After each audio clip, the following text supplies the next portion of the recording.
Motorcycles promise freedom, but sometimes they deliver something far darker. In this video, we uncover the most disturbing motorcycle crash deaths of all time. Real riders, real moments, no second chances. These stories didn't end on the track or in legend, but on ordinary roads where everything changed in seconds. Watch carefully because none of them expected it to be their last ride. Olga Pronina. A motorcycle crash lasts only seconds, but the damage can echo forever. On July 31st, 2017 in Vladivostok, Russia. That truth ended the life of Olga Pronina, a woman many believed was untouchable. Online, she was known as Monica, 9422. Russia's most famous female motorcycle influencer, followed by more than 200,000 people who watched her flirt with danger every single day.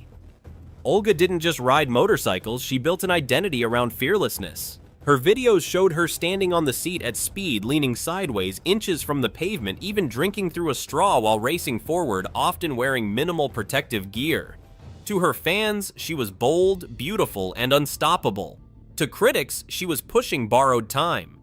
Olga began riding at 21, and what started as a hobby quickly became a lifeline. She wrote openly about how riding helped her survive difficult moments in her life, how speed and focus made everything else disappear. Adrenaline wasn't a side effect, it was the goal. She admitted riding over 120 miles per hour with one hand, acknowledging how dangerous it was, yet describing the rush as irresistible. Although she warned followers not to imitate her, she continued escalating the risks herself. Safety experts criticized her publicly for performing stunts on open city roads instead of closed tracks, often skipping proper protective clothing. For Olga, danger wasn't a mistake, it was part of the experience. That afternoon, conditions were perfect. Clear skies, dry pavement. Olga took out her BMW S 1000RR for another ride. At some point, she lost control. Witnesses reported that she slammed into a roadside barrier at extreme speed. The impact was catastrophic. There were no skid marks, no signs of braking. Olga died instantly. Her phone, usually used to record her rides, was never recovered, fueling speculation that she may have been filming. She left behind a 16-year-old daughter, the one part of her life she kept mostly private. As news spread, tributes flooded social media. Fellow riders praised her skill but urged others to respect safety. Olga once wrote that motorcycles demand discipline and forgive foolishness. On that summer day, forgiveness ran out. The machine that gave her freedom became the reason she never made it home. Barry Oakley. Some deaths feel like cruel coincidence. Barry Oakley's felt like fate repeating itself. On November 11, 1972 in Macon, Georgia, the 24-year-old bassist and founding member of the Allman Brothers Band lost his life in a motorcycle crash less than a year after his best friend and bandmate Duane Allman died in nearly the same way just a few blocks away. Barry Oakley wasn't just the band's bassist. He was its backbone.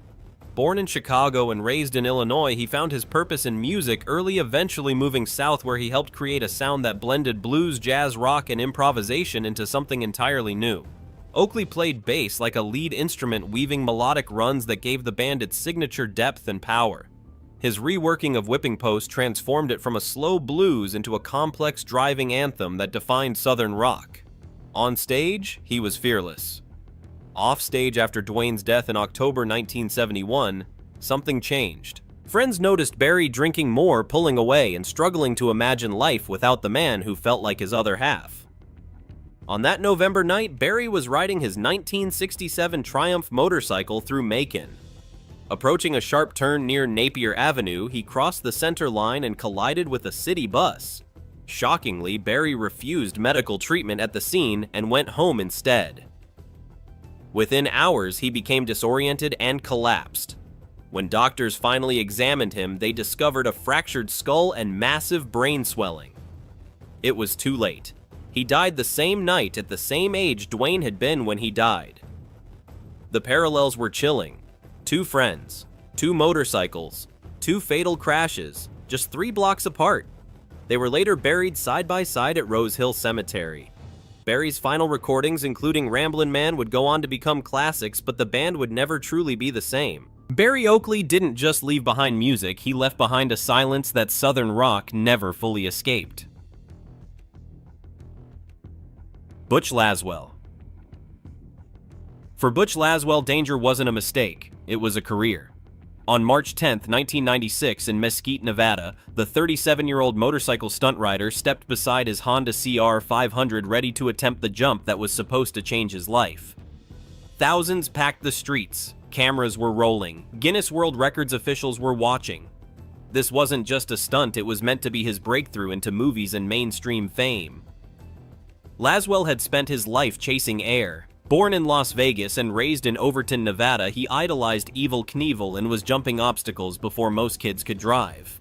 By his early 20s, he was already breaking records, launching himself 180 feet through the air and abandoning racing entirely to focus on stunt work. He built his own ramps, engineered his own setups, and even helped design the Globe of Death riding inside a steel cage surrounded by flames and lasers.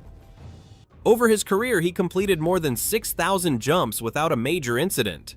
Experience was never the problem. That day's plan was precise. Launch from a 27-foot ramp at around 70 to 75 miles per hour, clear a 38-foot high pedestrian bridge, and land on another ramp just 12 feet wide, hidden from view until airborne. But conditions weren't ideal. Strong winds gusted up to 20 miles per hour, and Lazwell was visibly uneasy. Friends later said he felt trapped by the pressure backing out in front of the crowd. The media and Guinness wasn't an option. To compensate, adjustments were made. The jump went ahead.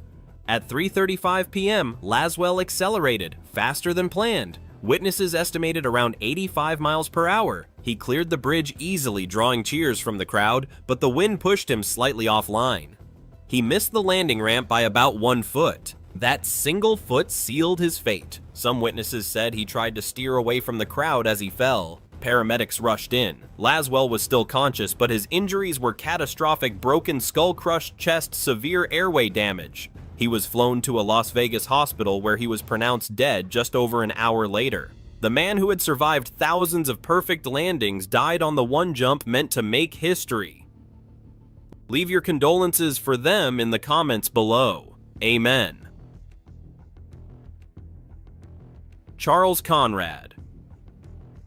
Charles Pete. Conrad had cheated death more times than most humans ever will. He flew into orbit 4 times, walked on the moon during Apollo 12, and led the mission that saved Skylab from total failure. Calm under pressure, fearless by nature. Conrad was known for his humor and nerves of steel. But on July 8, 1999, just outside Ojai, California, the man who survived vacuum fire and re-entry lost his life on a quiet stretch of road. That afternoon, Conrad was riding his 1996 Harley-Davidson, leading a small group that included his wife and close friends. This wasn't reckless riding. Witnesses later confirmed he was below the speed limit, wearing a helmet and protective gear, enjoying the curves like he had countless times before. Then, without warning, the motorcycle lost traction in a gentle turn. The bike slid. Conrad was thrown hard onto the pavement. At first, it didn't look fatal. He was conscious, able to speak, even joking faintly as friends rushed to help. He was transported to Ojai Valley Hospital, where doctors soon discovered the truth: severe internal injuries to his chest and abdomen. Despite emergency surgery, his condition deteriorated rapidly. 5 hours after the crash at 5:07 p.m., Pete Conrad was pronounced dead. He was 69 years old. The irony stunned the world. A man who had endured lightning strikes on launch, spacewalks millions of miles from Earth, and near disasters in orbit was taken by a simple fall on a California highway. NASA lowered its flags to half-staff. Tributes poured in, remembering not just an astronaut, but a man who lived fast, laughed loudly, and embraced risk. Conrad himself once said he loved anything that moves. In the end, it wasn't space that claimed him, but gravity waiting patiently on the ground. Alex Harville. Alex Harville had built his life around flying farther than anyone else on 2 wheels. On June 17, 2021, at the Moses Lake Air Show in Washington, the 28-year-old professional motocross rider arrived with one goal: to break a Guinness World Record for the longest motorcycle jump ever attempted. He wasn't reckless. He was methodical, experienced, and respected. Alex had been riding since he was 4 years old, competing in major motocross and supercross events and already held multiple distance records. This jump was supposed to be the defining moment of his career. That morning before the record attempt, Alex needed to complete a warm-up jump just 150 feet less than half the planned 351-foot leap. Friends, family, and spectators watched as he accelerated toward the ramp on the bike he affectionately called Susie. The setup had been tested. The ramp was engineered. Everything looked right until it wasn't. As Alex launched, something didn't align. The jump came up short, as if the ground itself rose to meet him too soon. The bike lost its rhythm at the landing, and in a heartbeat, Alex was carried forward by momentum he could no longer control. He sailed beyond the mark, and in that suspended moment, even his helmet was stripped away, leaving silence where cheers had been. The crowd went silent. Witnesses said all you could hear was the impact. Medics reached him within minutes, but the damage was catastrophic. He was rushed towards Samaritan Hospital, yet Alex died in the ambulance before he could arrive. An autopsy later revealed severe internal injuries likely caused by the force of the handlebars on impact. The tragedy cut especially deep because Alex's wife and 2 young children were there watching. His youngest son had been born just weeks earlier. Within hours, the motocross world was in mourning. Guinness World Records issued condolences. Fellow riders called him disciplined, passionate, and brave. He wasn't chasing fame, he was chasing a limit he believed he could overcome. Jarheads Motorcycle Club. On the evening of June 21, 2019, a group ride through rural New Hampshire turned into one of the deadliest motorcycle tragedies in U.S. history. Members of the Jarheads Motorcycle Club, many of them U.S. Marine veterans, were riding together along Route 2 in Randolph, heading toward a gathering at a local American Legion post. It was the kind of ride they had done countless times before. Tight formation, shared purpose, brothers and sisters bound by service and the road. Shortly after 6:30 p.m., that routine shattered. Coming from the opposite direction, a Dodge pickup truck towing a flatbed trailer drifted across the center line of the 2-lane highway. There was no warning, no time to react. In seconds, the truck tore through the line of motorcycles. The impact turned the highway into chaos. Bikes destroyed, fuel-ignited riders scattered across the road. Witnesses later said the scene looked unreal, more like a battlefield than a country road. 7 riders were killed almost instantly. All were veterans or spouses of veterans. Others were critically injured. Nearby motorists and residents ran toward the wreckage without hesitation, some performing CPR, others trying desperately to help amid smoke, fire, and confusion. For many, the images of that night would never fade. The driver of the truck, Vladimir Zhukovsky, was later found to have used illegal substances earlier that day. Federal investigators concluded impairment played a role, yet in 2022, a New Hampshire jury acquitted him of negligent homicide after a brief deliberation. The verdict sparked outrage nationwide. Families of the victims said justice had failed them. Even the governor publicly condemned the outcome, calling it an injustice to the fallen riders. For the Jarheads Motorcycle Club and the wider veteran community, the loss cut deep. These were men and women who had survived war zones only to be taken out together on a peaceful group ride. Memorials now line Route 2. Rides are held in their honor. But for those who loved them, June 21st, 2019 remains the day the road betrayed a brotherhood and a simple ride became a permanent scar. Cedric Benson. Cedric Benson had spent his entire life outrunning limits. From Texas high school legend to record-breaking star at the University of Texas, then 8 seasons in the NFL Speed and Power defined who he was. On the night of August 17, 2019, that same love for motion followed him onto the streets of Austin, Texas. Earlier that evening, the 36-year-old shared a casual photo of his BMW motorcycle on Instagram with a simple caption, "My Saturday night." It felt ordinary. It would become haunting. Just after 10:20 p.m., Benson was riding along FM 2222, a dark, winding road known for blind turns, with Amna Najam, a 27-year-old doctoral graduate, riding behind him. As they approached the intersection near Mount Bonnell Road, a van attempted a left turn across their path. What followed happened too fast for correction. The ride ended in a violent collision that stunned nearby drivers and lit the night with chaos. Cars stopped. Strangers ran forward trying to help, struggling against heat smoke and disbelief as emergency crews rushed to the scene. Despite those efforts, both Benson and Najam were pronounced dead at the scene. 2 people in the van were injured but survived. Investigators noted the intersection's poor visibility, a danger long known to locals. No immediate criminal charges were filed, and questions lingered long after the road reopened.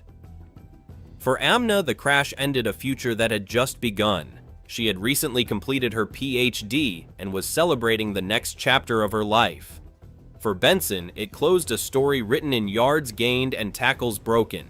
He left behind a legacy at Texas, where he rushed for 5,540 yards and 64 touchdowns, and in the NFL, where he surpassed 6,700 rushing yards. Tributes poured in from former teammates, coaches, and fans who remembered not only his strength but his loyalty and quiet intensity. Comment 1 if you want to see more motorcycle crash cases.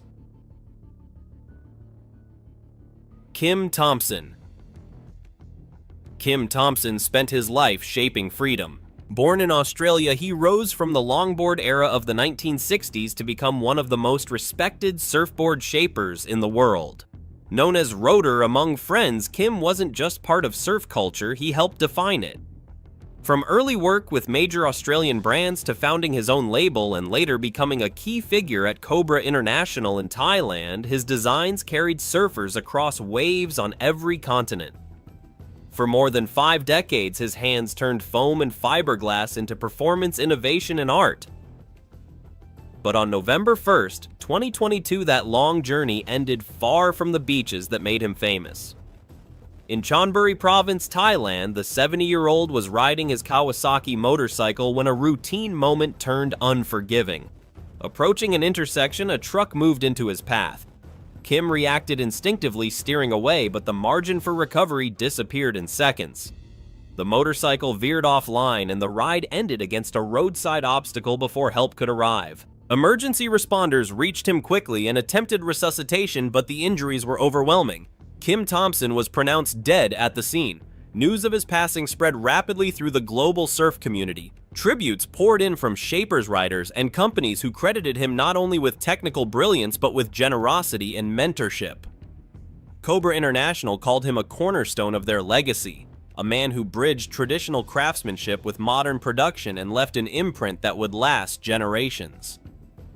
Kim's death also highlighted a harsh reality of motorcycle travel in Southeast Asia, where traffic conditions and infrastructure often leave little room for error. For those who knew him, the loss felt especially cruel, a man who spent his life reading oceans and designing balance taken by a moment of imbalance on land. Kim Thompson left behind no headline stunts or viral fame, only something deeper, a body of work that still moves across water long after the road brought his journey to an end. Barak Kantaz. Barak Kantaz was only 23 years old, but his life already felt full. In Turkey's growing motorcycle community, he was known as a young rider with energy, optimism, and a rapidly rising social media following. In July 2023, he shared the happiest news of his life: he had just gotten engaged. Photos showed him smiling beside his fiancée, both of them riders, both dreaming of a future built on shared roads and shared freedom. To his followers, Barak didn't look reckless, he looked in love, hopeful, and ready to begin the next chapter. Just weeks later in August 2023, that future disappeared. Barak was riding through Adana, a familiar route he had taken many times before. There was no crowd, no stunt, no attempt to impress anyone. Then in a moment no rider can fully prepare for, a dog suddenly ran into the road. Barak reacted instinctively. The balance he relied on vanished in an instant, and the ride unraveled before there was time to recover. What began as an ordinary trip ended in stunned silence. Emergency responders arrived quickly and rushed Barak to the hospital, but the injuries were too severe. He was pronounced dead shortly after arrival. The news spread fast, hitting his family, friends, and followers like a shockwave. His fiancée confirmed his passing in an emotional message online, thanking him for the love they shared and mourning a future that would never arrive. Their wedding, once just weeks away, became an unfulfilled promise. Tributes flooded Barak's social media. Fans remembered his kindness, his smile, and the way he spoke about love and loyalty.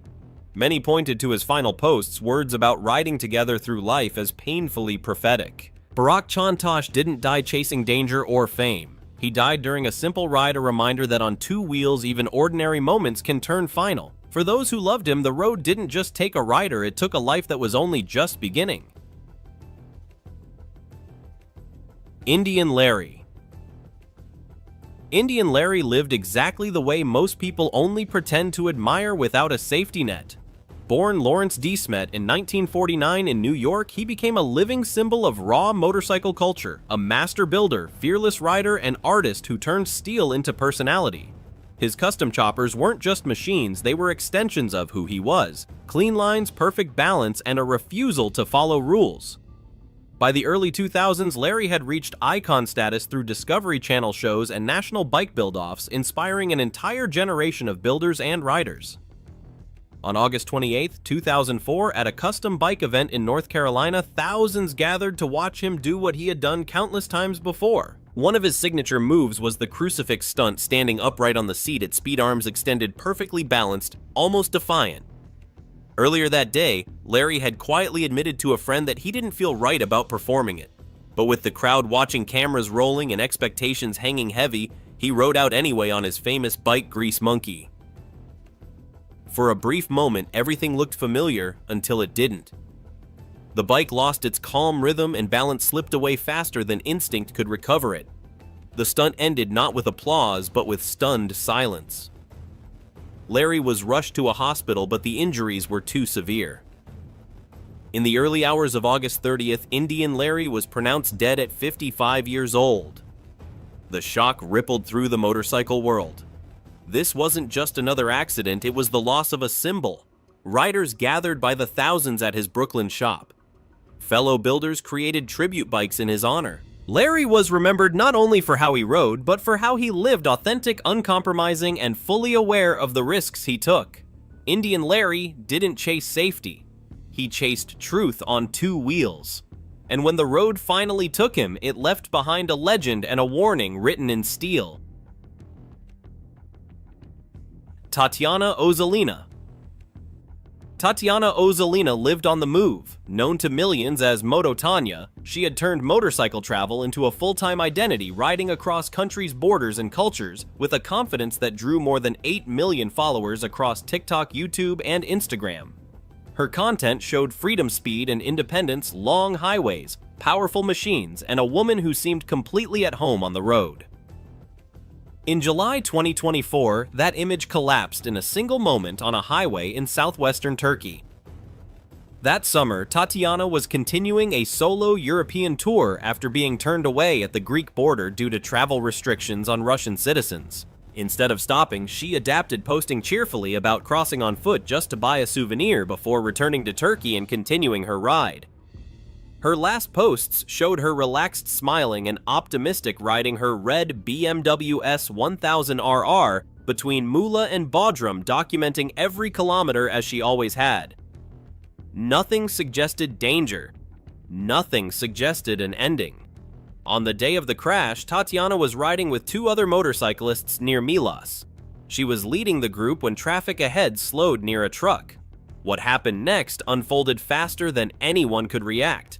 Reports later suggested that a brief contact from behind another rider's bike touching hers was enough to break her balance at exactly the wrong moment. The bike veered out of line and the road offered no second chances. Tatiana suffered fatal injuries before emergency services could save her. She was 38 years old. One rider with her was seriously injured, another walked away. News spread almost instantly through the online motorcycle world.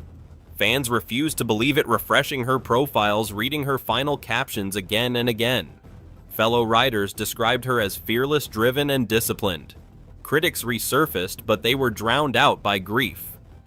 For many, Moto Tanya wasn't just an influencer. She was proof that a woman could claim the road on her own terms. Ariel Misael Henrique was doing something ordinary when everything ended.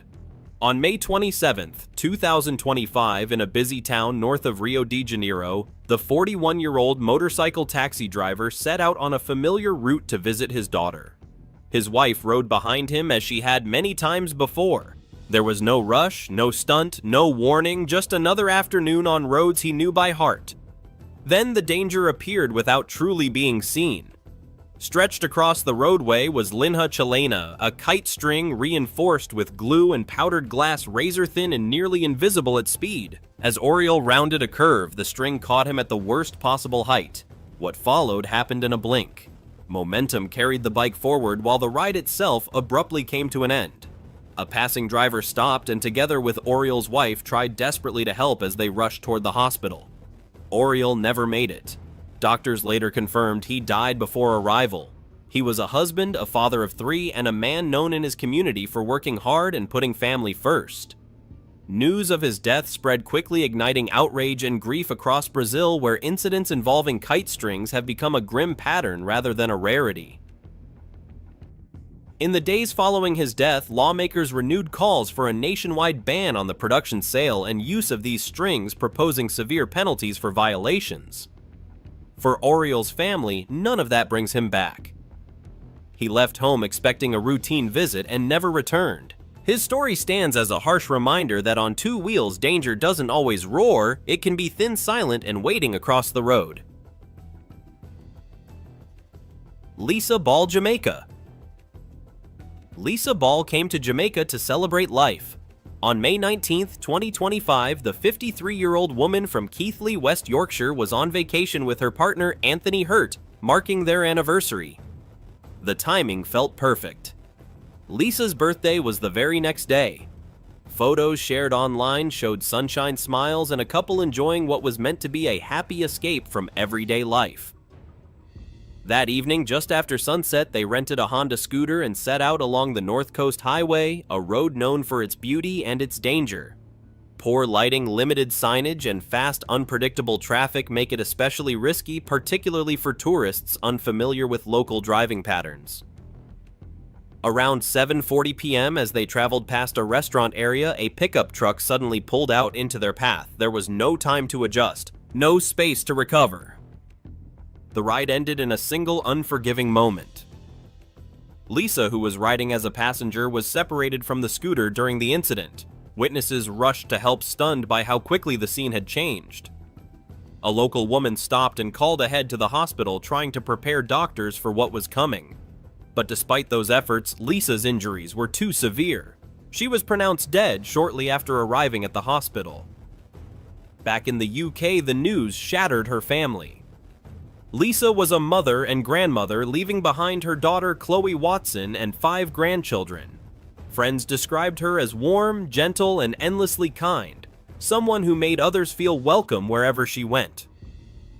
Tributes poured in online, filled with disbelief that a trip meant for celebration ended in tragedy. Jamaican police opened an investigation into the crash, questioning the truck driver and reviewing the circumstances. The British Foreign Office has long warned travelers about road safety in Jamaica, especially at night, citing poor lighting and hazardous driving conditions. Lisa's death added another name to a growing list of tourists who never made it home. She arrived looking forward to a birthday morning. Instead, the road claimed her the night before, turning a holiday into a loss her family will carry forever. Ariel Misael Henrique was doing something ordinary when everything ended.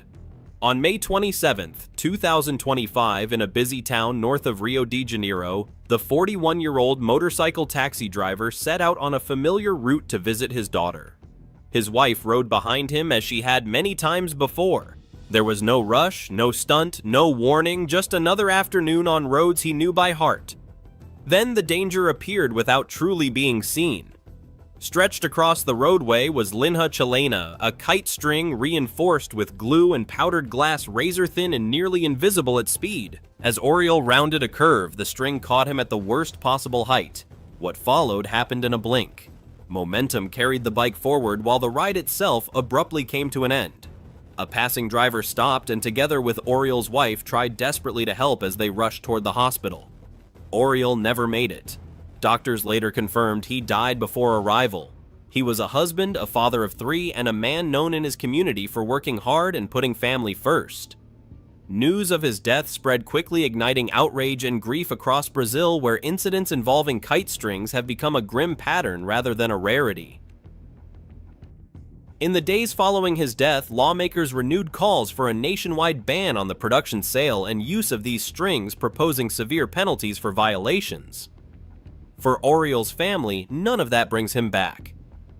He left home expecting a routine visit and never returned. His story stands as a harsh reminder that on two wheels, danger doesn't always roar, it can be thin, silent, and waiting across the road. Lisa Ball, Jamaica. Lisa Ball came to Jamaica to celebrate life. On May 19, 2025, the 53-year-old woman from Keighley, West Yorkshire, was on vacation with her partner Anthony Hurt, marking their anniversary. The timing felt perfect. Lisa's birthday was the very next day. Photos shared online showed sunshine smiles and a couple enjoying what was meant to be a happy escape from everyday life. That evening, just after sunset, they rented a Honda scooter and set out along the North Coast Highway, a road known for its beauty and its danger. Poor lighting, limited signage, and fast, unpredictable traffic make it especially risky, particularly for tourists unfamiliar with local driving patterns. Around 7:40 p.m., as they traveled past a restaurant area, a pickup truck suddenly pulled out into their path. There was no time to adjust, no space to recover. The ride ended in a single unforgiving moment. Lisa, who was riding as a passenger, was separated from the scooter during the incident. Witnesses rushed to help, stunned by how quickly the scene had changed. A local woman stopped and called ahead to the hospital, trying to prepare doctors for what was coming. But despite those efforts, Lisa's injuries were too severe. She was pronounced dead shortly after arriving at the hospital. Back in the UK, the news shattered her family. Lisa was a mother and grandmother, leaving behind her daughter Chloe Watson and 5 grandchildren.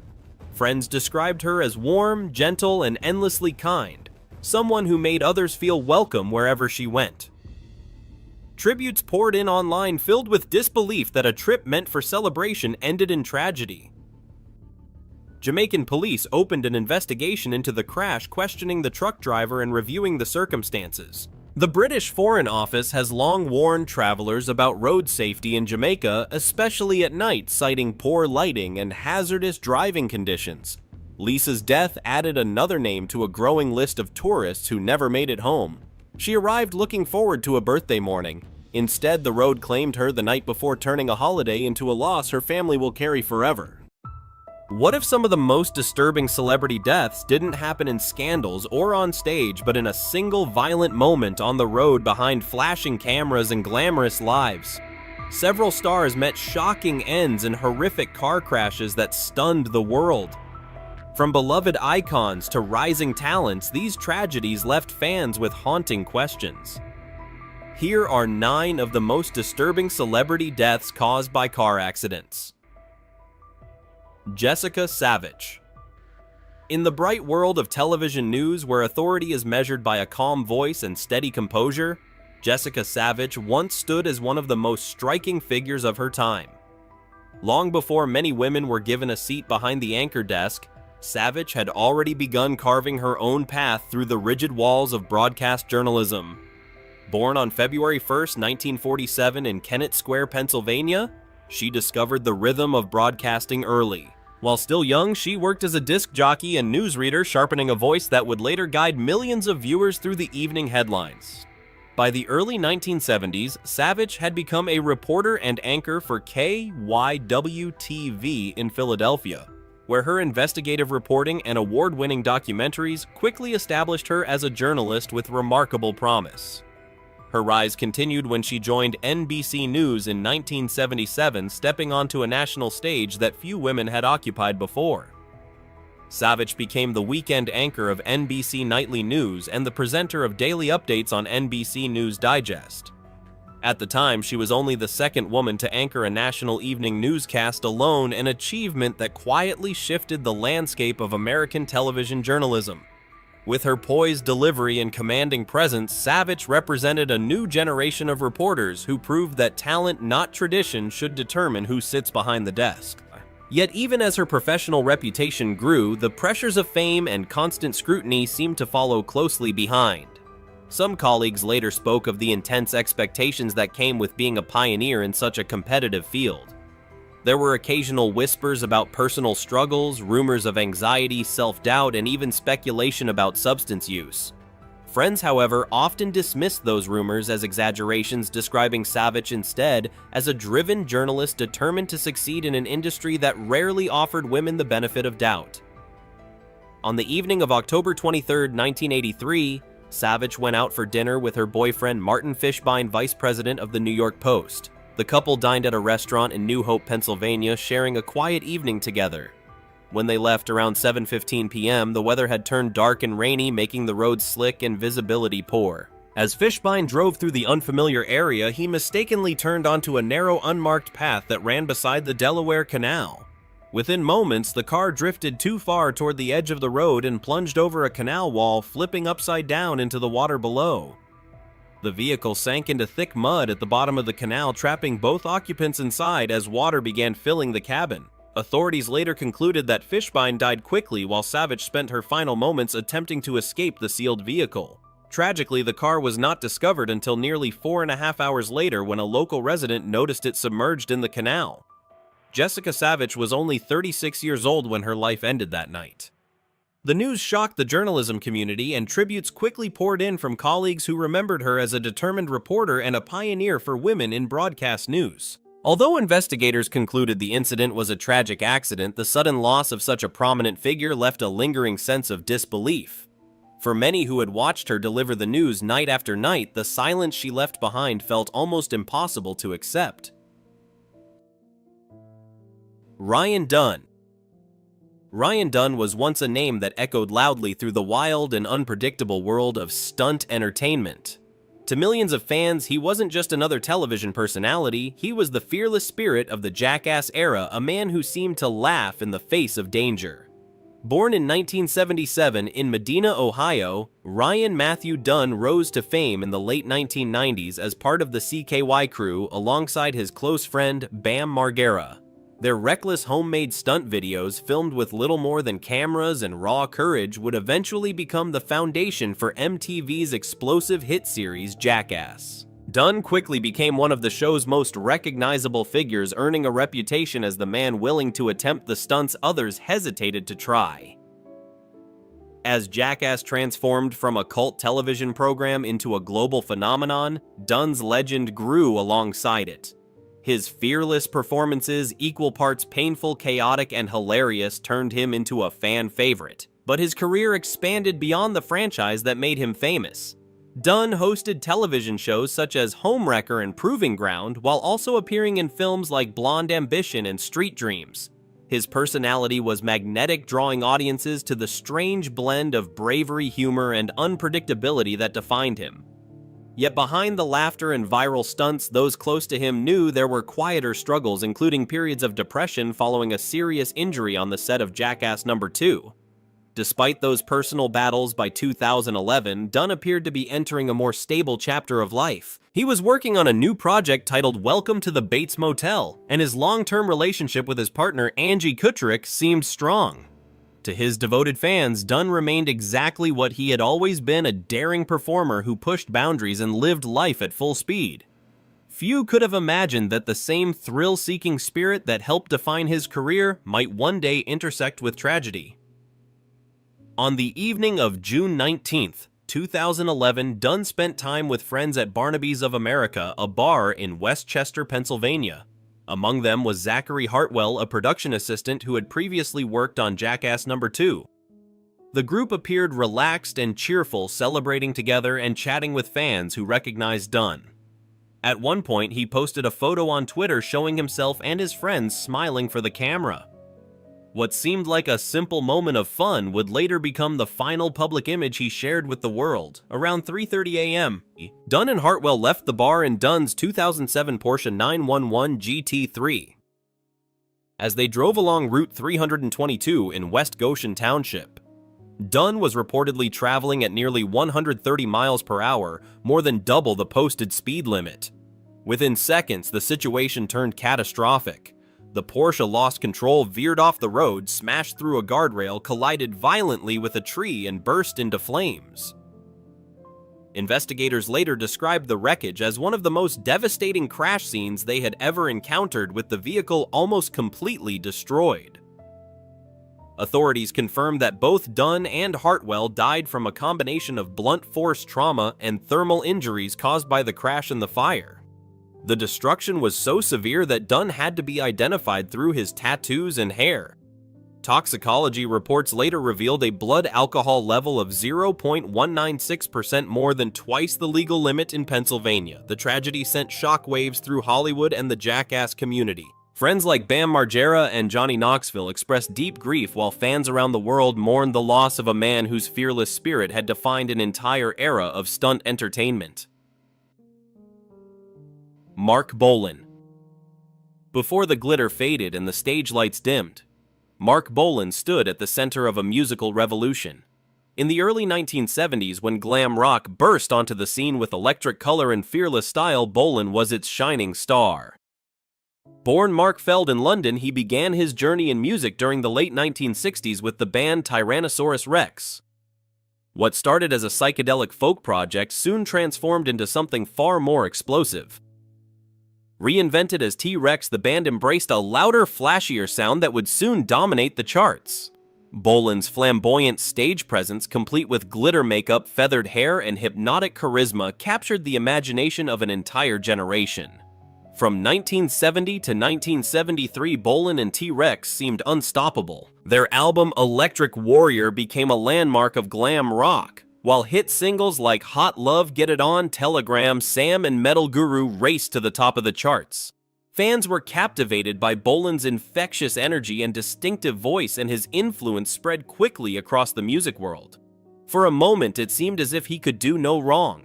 Yet the fast-burning world of fame rarely remained stable for long. By the mid-1970s, musical tastes were shifting, and the glam rock wave that Bolan had helped create began to fade. As the spotlight softened, Bolan faced a difficult period in his career. His music evolved, incorporating elements of funk, soul, and rhythm and blues, but the changing industry made it harder to recapture the explosive success of earlier years. At the same time, personal struggles, including issues with substance use, were said to accompany this transitional phase. Still, by the mid-1970s, there were signs of a comeback. Bolan was once again attracting audiences eager to relive the magic that had made him a superstar only a few years earlier. On the night of September 15, 1977, Bolan spent the evening in London celebrating the reunion with his partner, fellow musician Gloria Jones, who had recently returned from recording in the United States. In the early hours of September 16th, the couple left a nightclub and drove through rain-slick streets in a purple Mini 1275 GT with Jones behind the wheel. As the car crossed a small bridge near Barnes in southwest London, it suddenly lost control. The vehicle swerved off the road and struck a steel fence post near a tree, the violent impact causing fatal head injuries to the 29-year-old singer. The news of Mark Bolan's death shocked fans around the world. Almost immediately, the tree near the crash site became a place of pilgrimage covered with flowers, notes, and tributes from devoted admirers. Fellow musicians, including David Bowie, attended his funeral, honoring a performer whose influence had reshaped modern rock. Though his life ended suddenly at just 29, Bolan's legacy lived on through the artists and genres that followed, proof that even a brief blaze of stardom can leave a lasting spark in the history of music. I'm curious, what time did you watch this video? Leave a comment below and let's chat. George S. Patton. In the long and dramatic history of World War II, few names carried the same force and reputation as General George S. Patton. Known for his aggressive leadership and brilliant battlefield strategies, Patton became one of the most recognizable commanders of the Allied forces. His bold tactics and relentless drive helped lead the U.S. 7th Army through the Mediterranean campaign and later pushed the 3rd Army across France and deep into Nazi Germany. To his soldiers, Patton was both feared and admired, a leader who demanded discipline but believed fiercely in victory. By the end of the war, his reputation as one of America's most formidable generals had already been sealed in military history. Yet Patton's powerful personality also brought controversy. His blunt speeches and uncompromising opinions often clashed with political leaders and even fellow military commanders. After Germany's defeat in 1945, Patton was removed from major combat leadership and assigned to command the 15th Army, a largely administrative unit responsible for documenting the history of the European campaign. For a man who had spent years leading troops through battlefields, the role felt like a quiet exile.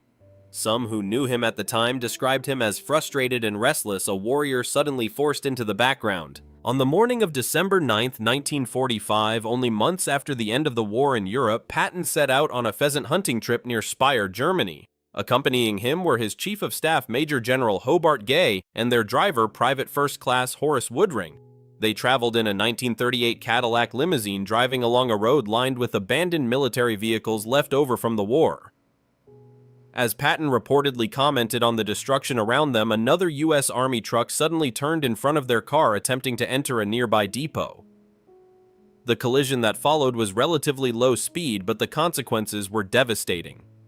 While the others in the vehicle escaped with minor or no injuries, Patton was thrown forward into the metal frame separating the driver from the passenger compartment. The impact fractured several vertebrae in his neck, leaving him paralyzed from the neck down. He was rushed to a nearby hospital where doctors fought to stabilize his condition. For nearly 2 weeks, the once unstoppable general lay immobilized in spinal traction, while his wife Beatrice traveled from the United States to be by his side. On December 21, 1945, George S. Patton died from complications related to his injuries, including pulmonary edema and heart failure. The sudden death of such a legendary military figure sparked numerous rumors and conspiracy theories in the years that followed. Some speculated that Patton's outspoken criticism of post-war policies or his views on the Soviet Union might have made him a political target.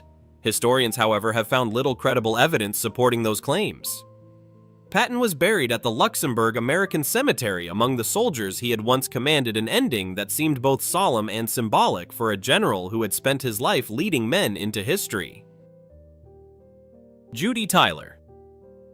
In the glittering world of 1950s, Hollywood, where young stars rose quickly and dreams seemed limitless, Judy Tyler appeared to be standing at the beginning of a brilliant career. Born Judith Mae Hess on October 9, 1932 in New York City, she grew up surrounded by the world of entertainment. Encouraged by her family, Tyler entered show business at an early age and quickly showed a natural talent for performing. As a teenager, she gained national attention playing Princess Summer Fall Winter Spring on the popular children's television program Howdy Doody, a role that introduced her bright personality to audiences across America. Tyler's talent soon carried her beyond television and onto the Broadway stage. She earned a starring role in Rodgers and Hammerstein's musical Pipe Dream, a production that showcased her charm and vocal ability. Her rising reputation even placed her on the cover of Life magazine, a sign that many in the entertainment world believed she was destined for greater success. With her warm screen presence and confident performances, Tyler seemed perfectly positioned to transition from theater to Hollywood films. That opportunity arrived in 1957 when Tyler landed the most significant role of her career. She was cast opposite Elvis Presley in the musical drama Jailhouse Rock, playing Peggy Van Alden, a determined music promoter who helps Presley's character launch his singing career. The role placed Tyler alongside one of the most famous performers of the era and promised to introduce her to a much wider audience. To many observers, the film looked like the beginning of a bright Hollywood future for the young actress. But only days after filming was completed, tragedy struck. On July 3, 1957, Tyler and her second husband, Gregory Lafayette, began a cross-country drive from Hollywood to their home in New York. Traveling with their pets, the couple made their way across the American West. As they passed through Wyoming along U.S. Route 287 near Rock River, Lafayette attempted to avoid a car pulling a trailer that was re-entering the highway.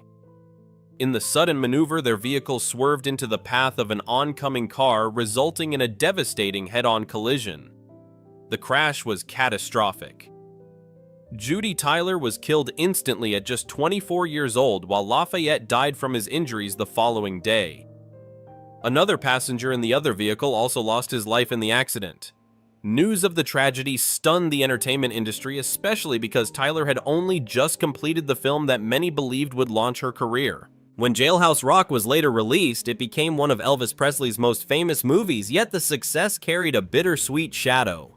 Presley himself was reportedly deeply affected by Tyler's death and found it difficult to watch the film they had created together. Though her career was brief, Judy Tyler's final performance remains a lasting reminder of a young star whose future had only just begun to shine.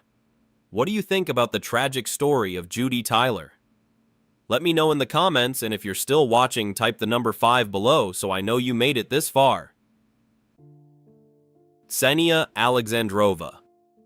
Some road accidents are caused by speed or reckless decisions. Others happen in a single unpredictable moment that no one can control. The story of Sia Alexandrova is one of those tragedies, a life filled with promise that ended because of a split-second encounter on a dark road. Sia Alexandrova was 30 years old, a model, former beauty queen, and psychologist from Moscow. Born on November 12, 1994, she began modeling at the age of 19 with the Modus Vivendis agency, but her ambitions went far beyond the runway. She graduated from Plekhanov Russian University of Economics with a degree in finance and credit, later studied at Ostankino's Higher School of Cinema and Television, and eventually earned another degree in psychology from Moscow Pedagogical State University. By her late 20s, she had built a career as a psychologist and psychodrama therapist, helping others navigate emotional struggles. Her national recognition began in 2017 when she represented Moscow in the Miss Russia pageant, finishing as the first runner-up. That same year, she represented Russia at Miss Universe in Las Vegas, stepping onto an international stage. Friends and colleagues described her as intelligent, compassionate, and full of energy. In March 2025, just 4 months before the tragedy, she married her husband Ilya, beginning what seemed to be a joyful new chapter in her life. On July 5, 2025, the couple was driving home in a Porsche Panamera after visiting the city of Rizhev, about 3 hours west of Moscow. The road was calm and the drive seemed routine until a large elk suddenly ran onto the highway. According to Ilya, the animal appeared so suddenly that there was no time to react. In a split second, the elk crashed through the windshield of the car. The impact was catastrophic. The animal's legs shattered the glass and struck Sia directly in the head. Because the collision did not trigger the car's front sensors, the airbags never deployed. Ilya looked over and saw that the woman he loved had suffered devastating injuries. Other drivers quickly stopped to help, and emergency services arrived within minutes. Sia was rushed to the Sklifosovsky Institute for Emergency Medicine in Moscow, one of the country's leading trauma centers. Doctors placed her in intensive care where she fell into a deep coma. In the weeks that followed, her condition briefly stabilized, but serious complications developed. She contracted meningitis, which spread through her body and led to blood sepsis. Her heart stopped once, but doctors were able to revive her. The next day, it stopped again. This time, they were unable to restart it. On August 12, 2025, 5 weeks after the crash, Sia Alexandrova passed away. She was only 30 years old and had been married for just 4 months. Her modeling agency later described her as a symbol of beauty, kindness, and inner strength, a woman whose life had touched many people. Her death was not the result of reckless driving or human error, but a tragic reminder that sometimes even the safest journey can change forever in a single unexpected moment. Daniel Waterman. Car crashes happen every day across the country. But some crashes leave behind stories that refuse to fade. They reveal moments of anger, decisions made in seconds, and lives forever changed. One of those stories began on February 9, 2025 during Super Bowl weekend in Flagler County, Florida. That night, Daniel Waterman, a 22-year-old from Liverpool, New York, was riding in a car with his 24-year-old girlfriend, Leah Mumby. Daniel's life had just taken a dramatic turn. He had recently learned that Leah was pregnant with his child, a baby girl. According to his family, Daniel was thrilled. He talked about returning to New York and raising his daughter there, surrounded by family. The future seemed full of hope, but during that drive along Interstate 95, a simple moment would quickly spiral into something far more dangerous. The argument reportedly began after Leah noticed a text message Daniel received from a female friend back in New York. Daniel's mother later explained the message was harmless, just playful Super Bowl banter between fans of the Kansas City Chiefs and the Philadelphia Eagles. But inside the car, the conversation quickly turned tense. According to Daniel, Leah became upset and the argument escalated as they continued driving down the highway. Daniel later told investigators that Leah began driving aggressively, accelerating faster and faster along the interstate. He said he became frightened as the car picked up speed. At one point, when the vehicle slowed slightly, he tried to get out but couldn't. Then, according to his account, Leah looked at him and said she didn't care what happened and that he would get what he deserved. Moments later, she pressed the accelerator, pushing the car past 90 miles per hour before it slammed violently into a tree. The crash left both of them severely injured. Daniel suffered broken bones, a spinal injury, collapsed lungs, and serious trauma to his head and face. Leah survived the crash, and so did the unborn baby she was carrying. Daniel, however, soon fell into a coma. Months later, he began to regain consciousness but could not speak. When investigators visited him, he wrote the details of the argument and crash on a whiteboard. Combined with evidence showing no skid marks or braking, authorities concluded the vehicle had accelerated directly into the tree. Leah was later arrested and charged with reckless driving and aggravated battery charges that were upgraded to vehicular homicide after Daniel died on October 8, 2025, 8 months after the crash. By then, the baby girl Daniel had dreamed of meeting had already been born, a child he fought for months to live for but never had the chance to hold. The Atlooco bus disaster. On the morning of September 8, 2025 in Atlooco, Mexico, a routine commute turned into one of the country's deadliest transportation tragedies of the year. The sun had barely risen as workers boarded a double-decker bus operated by Herradura de Plata heading toward Mexico City. The passengers were ordinary people starting their day, factory employees, office workers, and laborers traveling from nearby towns. The youngest passenger was just 19 years old, while the oldest was 48. For them, it was simply another Monday morning ride. At around 6:30 a.m., the bus was only about 9 miles into its journey as it moved slowly through an industrial zone between Atlooco and Maravatillo. Traffic was heavy, cars packed bumper to bumper as vehicles approached a railroad crossing with no warning signals or safety gates. Security footage later revealed the danger building second by second. Cars cautiously crossed the tracks one at a time while a motorcyclist barely cleared the rails moments before disaster struck. The bus became trapped in the slow-moving traffic as it approached the crossing. The driver faced a decision: wait for the cars ahead to move or attempt to cross before the approaching train arrived. According to investigators, the driver believed he had enough time. He accelerated, attempting to clear the tracks before the train reached the intersection. But the train was already too close. The oncoming freight train, operated by Canadian Pacific Kansas City CPKC, was hauling automobiles northbound. Freight trains of that size require long distances to stop, and by the time the engineer saw the bus, it was impossible to slow down. Seconds later, the train slammed into the side of the double-decker bus with enormous force. The impact was catastrophic. The bus was torn in half, its front section dragged down the tracks while the rear portion was thrown violently aside. The roof peeled back, windows shattered, and the sound of twisting metal and screaming passengers filled the air. When the train finally came to a stop, the wreckage lay scattered across the crossing, mangled steel, broken glass, and injured passengers struggling to escape. Residents and nearby drivers rushed to help survivors before emergency crews arrived.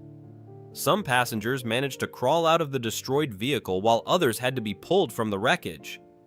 By the time rescue teams finished their work, 10 people had died, 7 women and 3 men, and 61 others were injured, many of them seriously. Authorities soon discovered that the bus driver had fled the scene immediately after the crash but was later located and arrested. Investigators pointed to multiple factors behind the tragedy, including missing safety infrastructure and the dangerous decision to try to cross ahead of the train. For the victims, however, those explanations offered little comfort. Their ordinary morning commute had ended in a disaster that would leave a community mourning lives lost in a matter of seconds. Stacy Torrout and Matthew Yeomans. What begins as an adventure can sometimes end in unimaginable tragedy. That was the case for Stacy Torrout and Matthew Yeomans, an engaged couple known for their passion for off-road exploration and their popular YouTube channel Toyota World Runners. With more than 200,000 subscribers, the pair had built a growing community of fans who followed their journeys across remote landscapes where rugged trails and modified Toyota trucks became the center of their content. Stacy and Matthew were more than just online creators. They were true explorers who loved pushing their vehicles through some of the toughest terrain in North and South America. Their videos showcased not only mechanical creativity and off-road skills, but also their adventurous lifestyle. In April 2024, Matthew proposed to Stacy during a road trip through South America. In a moment that perfectly reflected their playful personalities, he realized he had forgotten the ring and instead drew one on her finger with a marker. Their engagement became a memorable story for their followers, symbolizing their shared love for adventure and life on the road. Just a week before the tragedy, the couple posted what would become their final video. In it, they appeared relaxed and happy, smiling as they navigated rocky trails surrounded by stunning wilderness.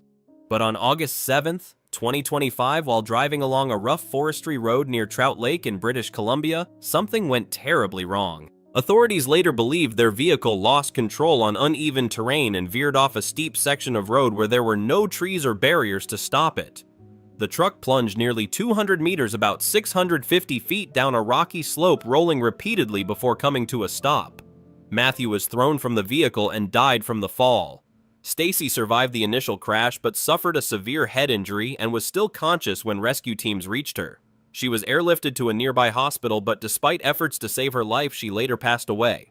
Their story quickly spread online and fans turned the comments on their final video into a memorial.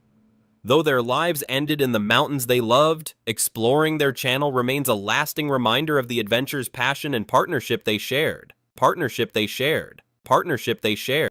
What if a single moment on the road could erase a legend forever? In just seconds, fame, fortune, and global stardom have ended in twisted metal and shattered glass. In this video, we uncover 30 minutes of the most disturbing deaths of celebrities who died in car accidents, from shocking crashes to haunting final moments that stunned the world. These tragic stories reveal how even the biggest stars were powerless when fate struck on the open road. Buckle up, because some of these stories are more chilling than you could imagine. Princess Diana. The night Paris fell silent, the world unknowingly stood on the edge of one of the most shocking tragedies of the modern era.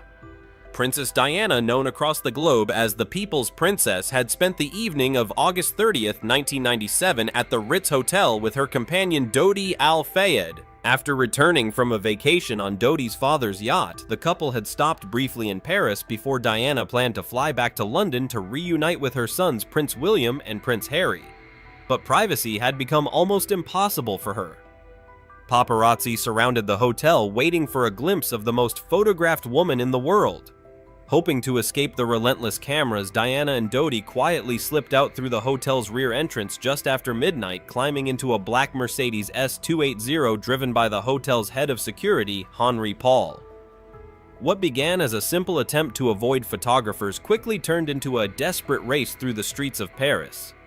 Paparazzi on motorcycles chased the car as Henri Paul accelerated, trying to lose them. Inside the vehicle were Diana, Dodi, and bodyguard Trevor Rees-Jones, who was the only passenger wearing a seatbelt. Around 12:25 a.m., the Mercedes entered the Pont de l'Alma tunnel at an extremely high speed, later estimated at more than 120 miles per hour. In seconds, control was lost. The car slammed violently into a concrete pillar and spun to a stop in the tunnel.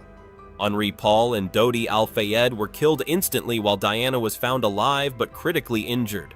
A passing French doctor stopped to help, using a breathing bag to keep her alive until emergency crews arrived. Diana was eventually freed from the wreckage and rushed to the Pitié-Salpêtrière hospital in Paris. Doctors fought for hours to save her, but the internal injuries were too severe, including a fatal tear in her pulmonary vein. At 4 a.m., Princess Diana was pronounced dead at just 36 years old. The news spread across the world within hours, leaving millions in shock and grief. Investigations later concluded the crash was caused by reckless driving and the pursuit by paparazzi, with alcohol in the driver's system also playing a role. Yet for many, questions have never fully faded. If the car had been moving slower, if Diana had worn a seatbelt, or if the photographers had not given chase that night, some still wonder whether the People's Princess might have returned home safely to her sons. Sam Kinison. Sam Kinison was one of the loudest and most unforgettable voices in American comedy during the 1980s. With a preacher's intensity and a wild, screaming delivery, he transformed stand-up into something explosive and rebellious.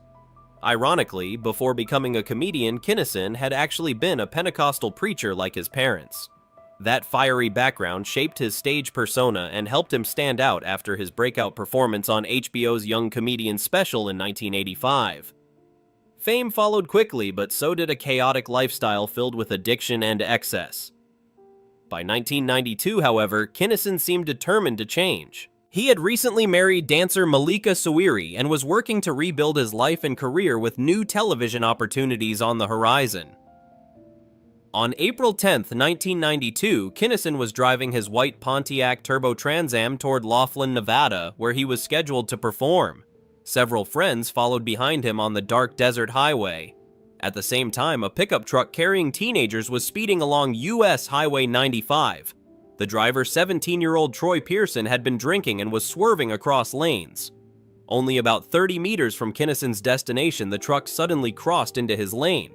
The vehicles collided head-on with violent force, leaving both cars crushed on the lonely stretch of road. Kinison initially managed to climb out of the wreckage with minor cuts, but he seemed confused and began speaking softly as if talking to someone unseen. Witnesses heard him say, "I don't want to die, but why?" Moments later, his voice calmed, repeating, "Okay, okay, okay," before he suddenly collapsed. Doctors later revealed the crash had caused severe internal injuries, including a torn aorta and spinal damage. Within minutes, the comedian who once shook comedy clubs with his thunderous voice was gone. If Sam Kinison's story shocked you, the next one is even more disturbing and shook the entire world. Comment 2 below if you're ready to hear the next tragic celebrity story. Ryan Dunn. For fans of wild stunts and fearless entertainment, Ryan Dunn was a name that symbolized pure adrenaline. As one of the standout stars of MTV's Jackass, Dunn built his reputation by performing outrageous and often dangerous stunts alongside his lifelong friend Bam Margera. His fearless attitude and natural charisma made him a fan favorite, someone who seemed almost immune to fear. Behind the humor and chaos, however, Dunn had also faced personal struggles, including periods of depression after a serious injury during the filming of Jackass No. 2. By 2011, he appeared to be in a better place, continuing his career in television and film while surrounded by loyal friends and devoted fans. On the evening of June 19, 2011, Dunn spent time with friends at Barnaby's of America, a bar in Westchester, Pennsylvania. The group was celebrating a new project and enjoying the night, with Dunn even stopping to take photos with fans. At one point, he posted a picture on social media showing himself and his friends in high spirits.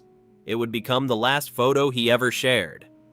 Around 3:30 a.m. the following morning, Dunn left the bar with his friend Zachary Hartwell, a production assistant who had worked on Jackass No. 2.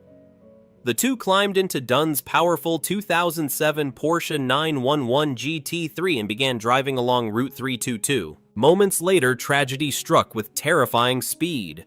Dunn was reportedly driving at nearly 130 miles per hour, more than double the legal speed limit, when he lost control of the car. The Porsche veered off the road, smashed through a guardrail, and slammed violently into a tree before bursting into flames. The crash was so severe that the vehicle was almost completely destroyed, leaving authorities stunned by the level of damage. Both Dunn and Hartwell died from a combination of blunt force trauma and the intense fire that followed the impact.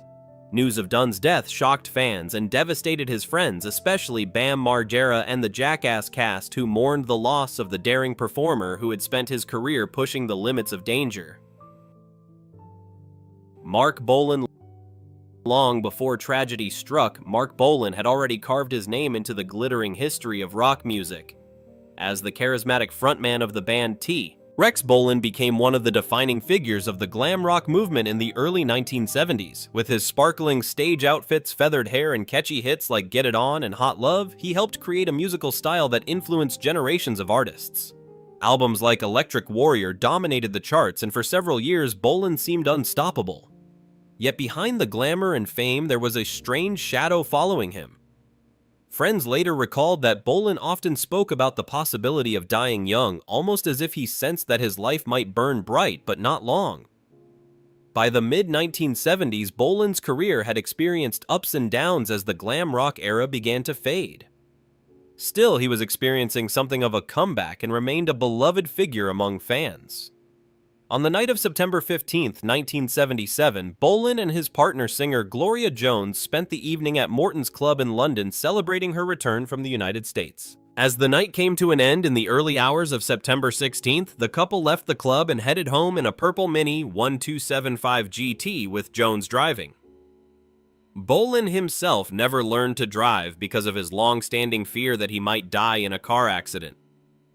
As they traveled through the rainy London streets toward their home in East Sheen, the small car approached a narrow bridge near Gypsy Lane in Barnes.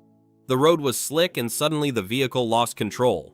The Mini veered off course and crashed violently into a roadside object later believed to be a reinforced fence post near a sycamore tree.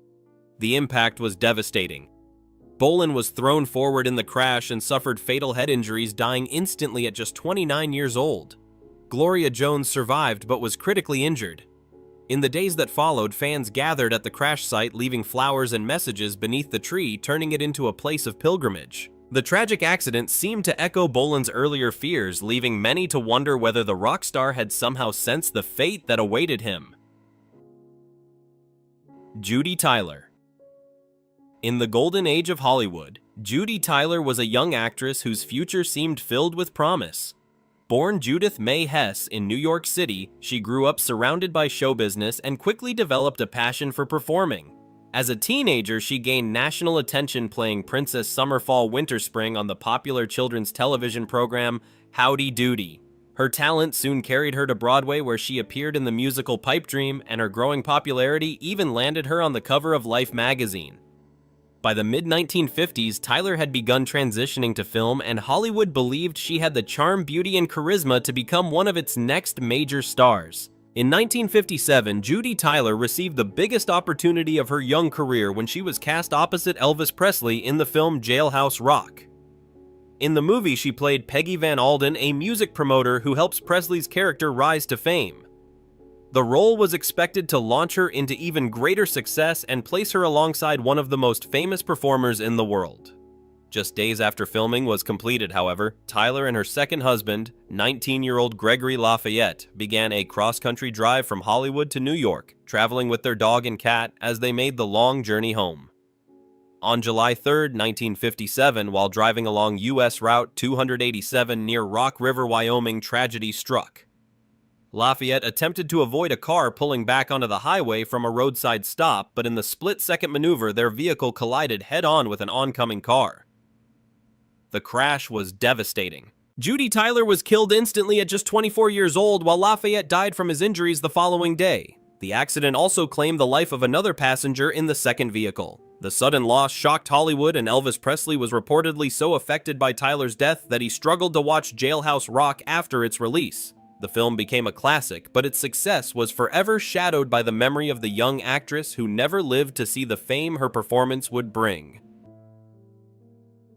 Jayne Mansfield. Few Hollywood stars of the 1950s embodied glamour and controversy quite like Jayne Mansfield. Born Vera Jane Palmer in 1933, she built her fame on a striking appearance, bold publicity stunts, and a carefully crafted image that rivaled other blonde icons of the era.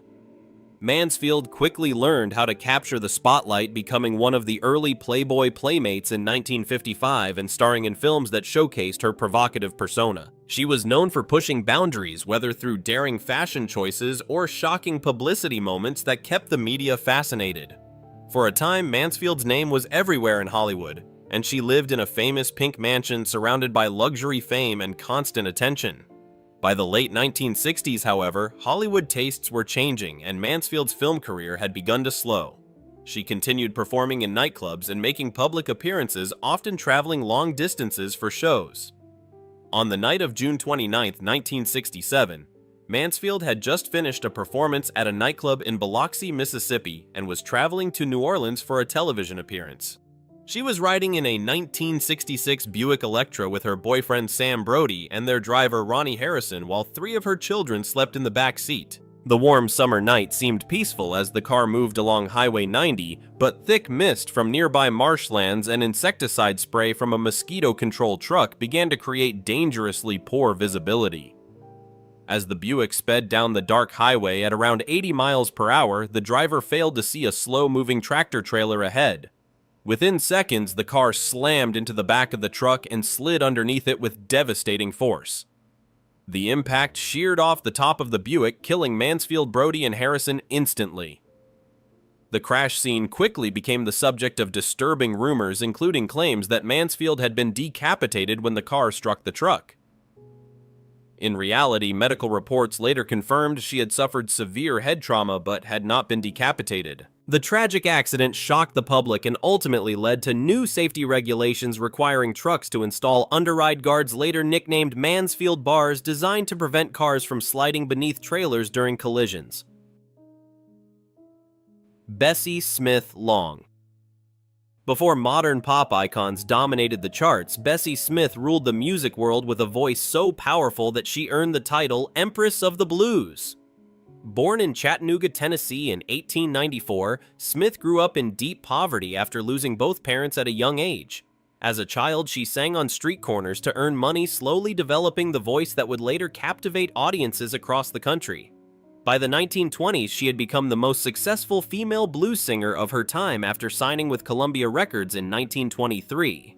Her recordings sold in huge numbers, and her emotional performances made her one of the most influential artists of the jazz age. Yet as the Great Depression spread across the United States, the music industry struggled and Smith's career gradually slowed, forcing her to perform in smaller venues while traveling constantly between cities.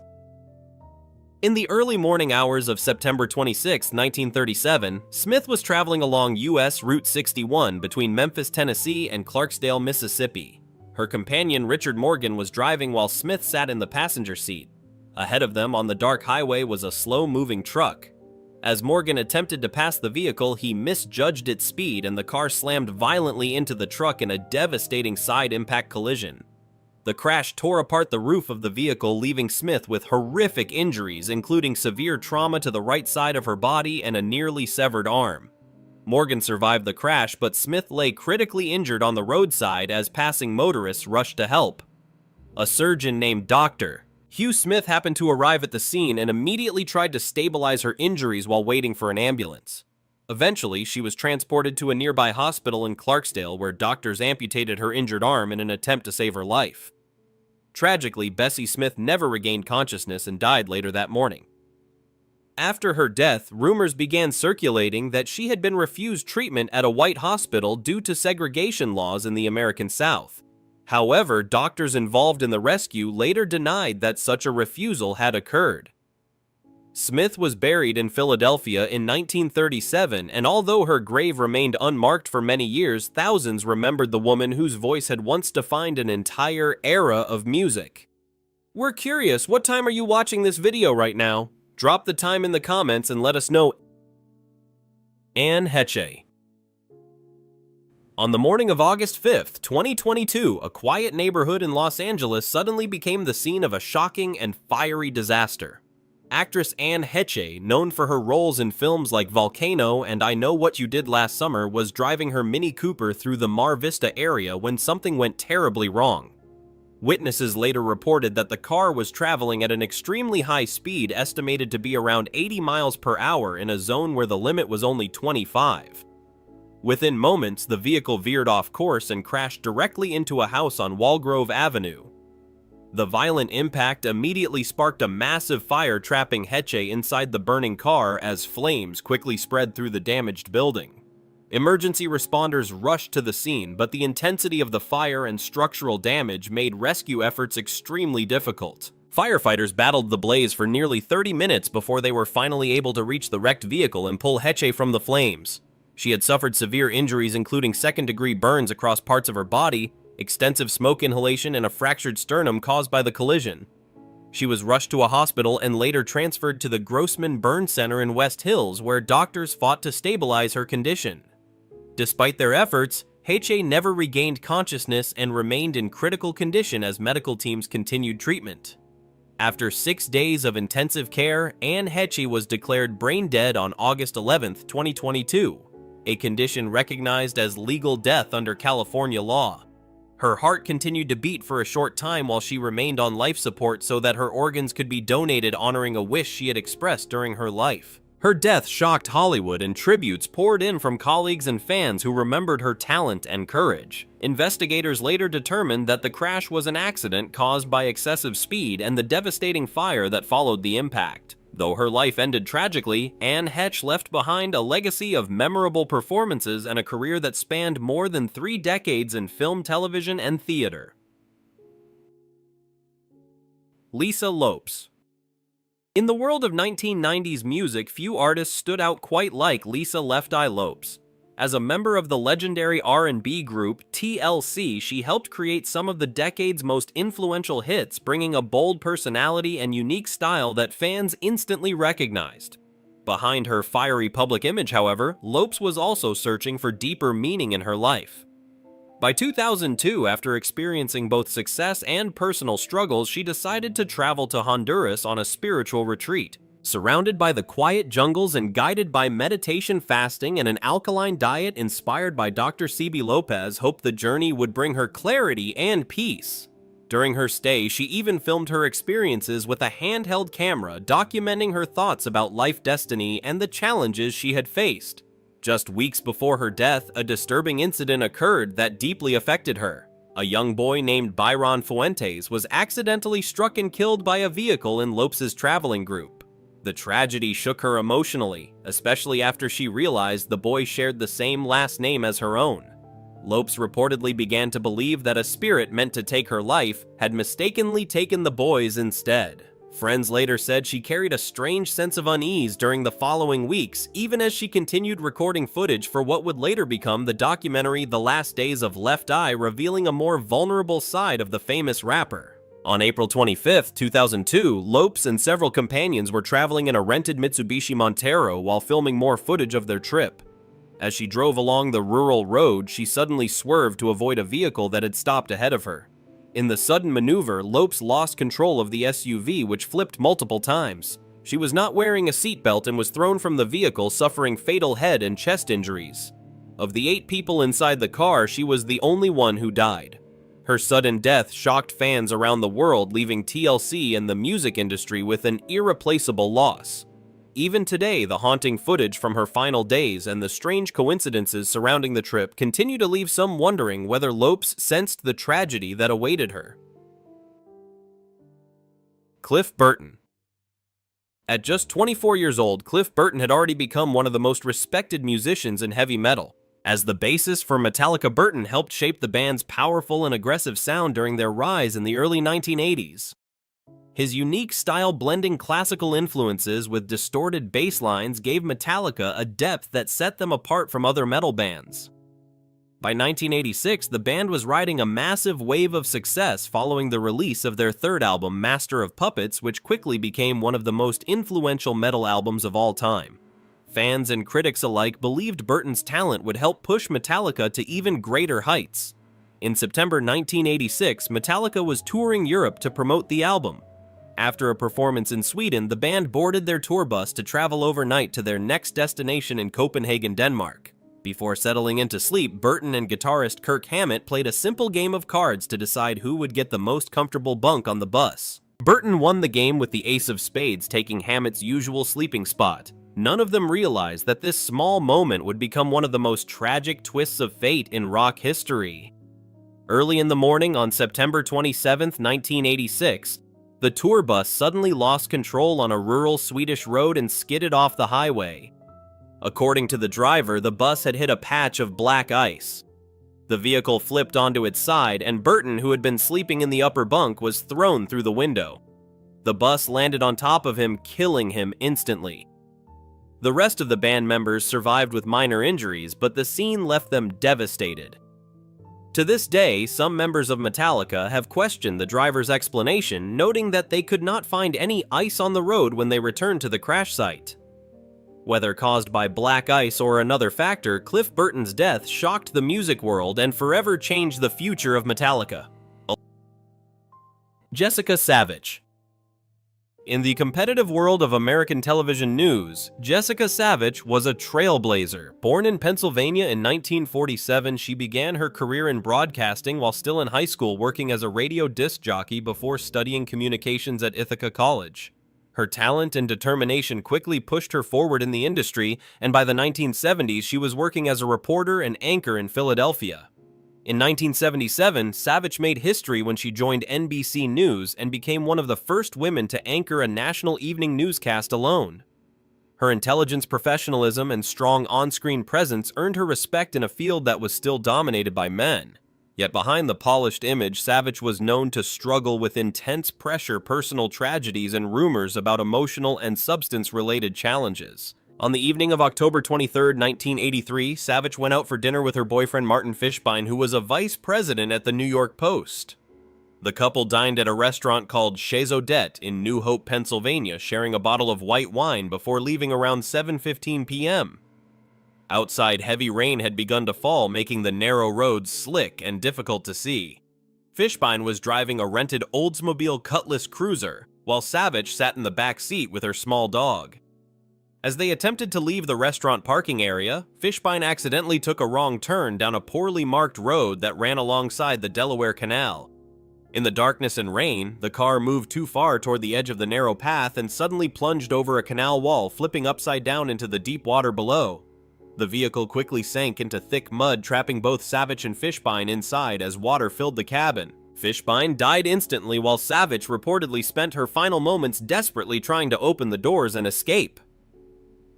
Tragically, the car was not discovered until nearly 4.5 hours later by a local resident. By then, it was too late. The coroner later ruled that both had died from drowning.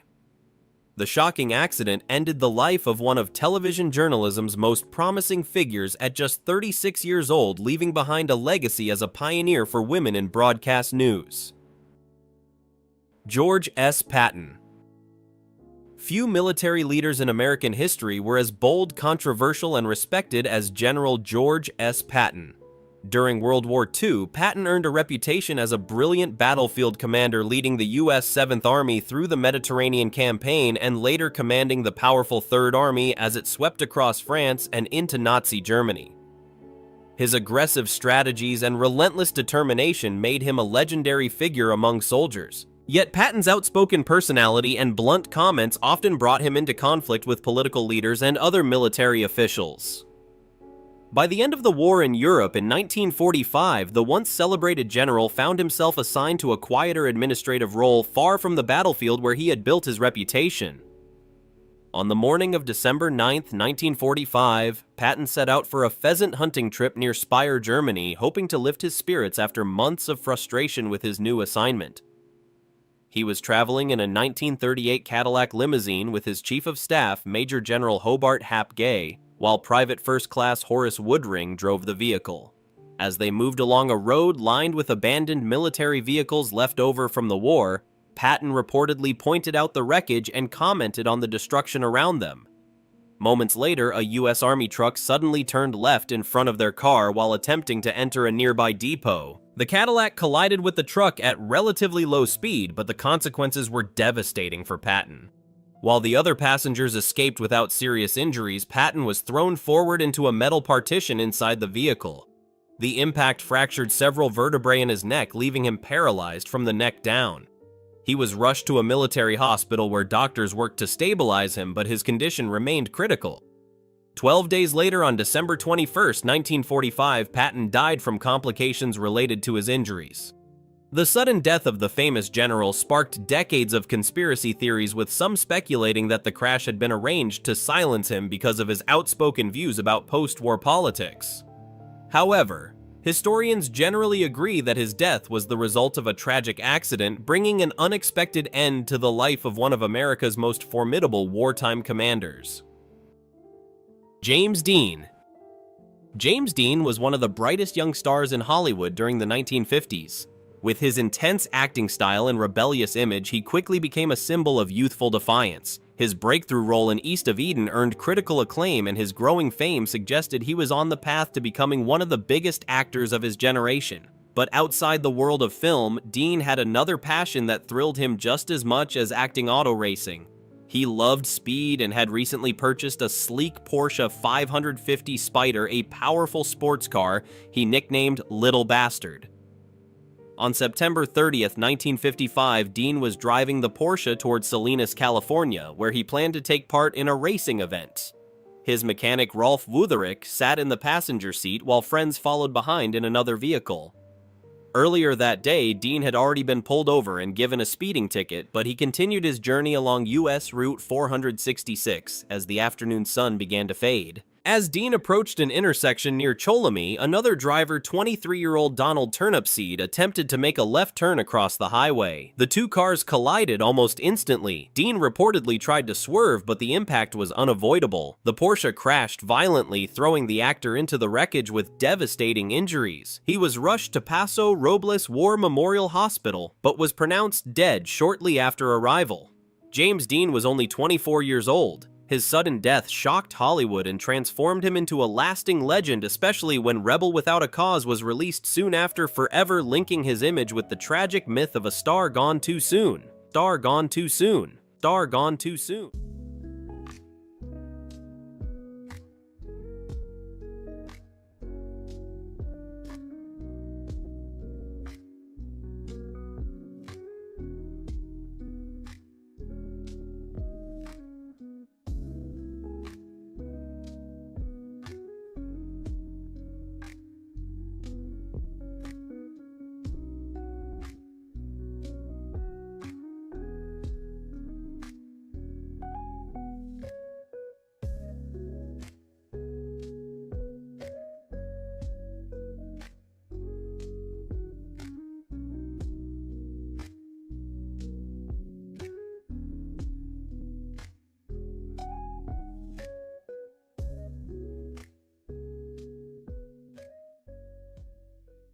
What if the most terrifying crash stories weren't accidents you forgot, but moments the world could never erase?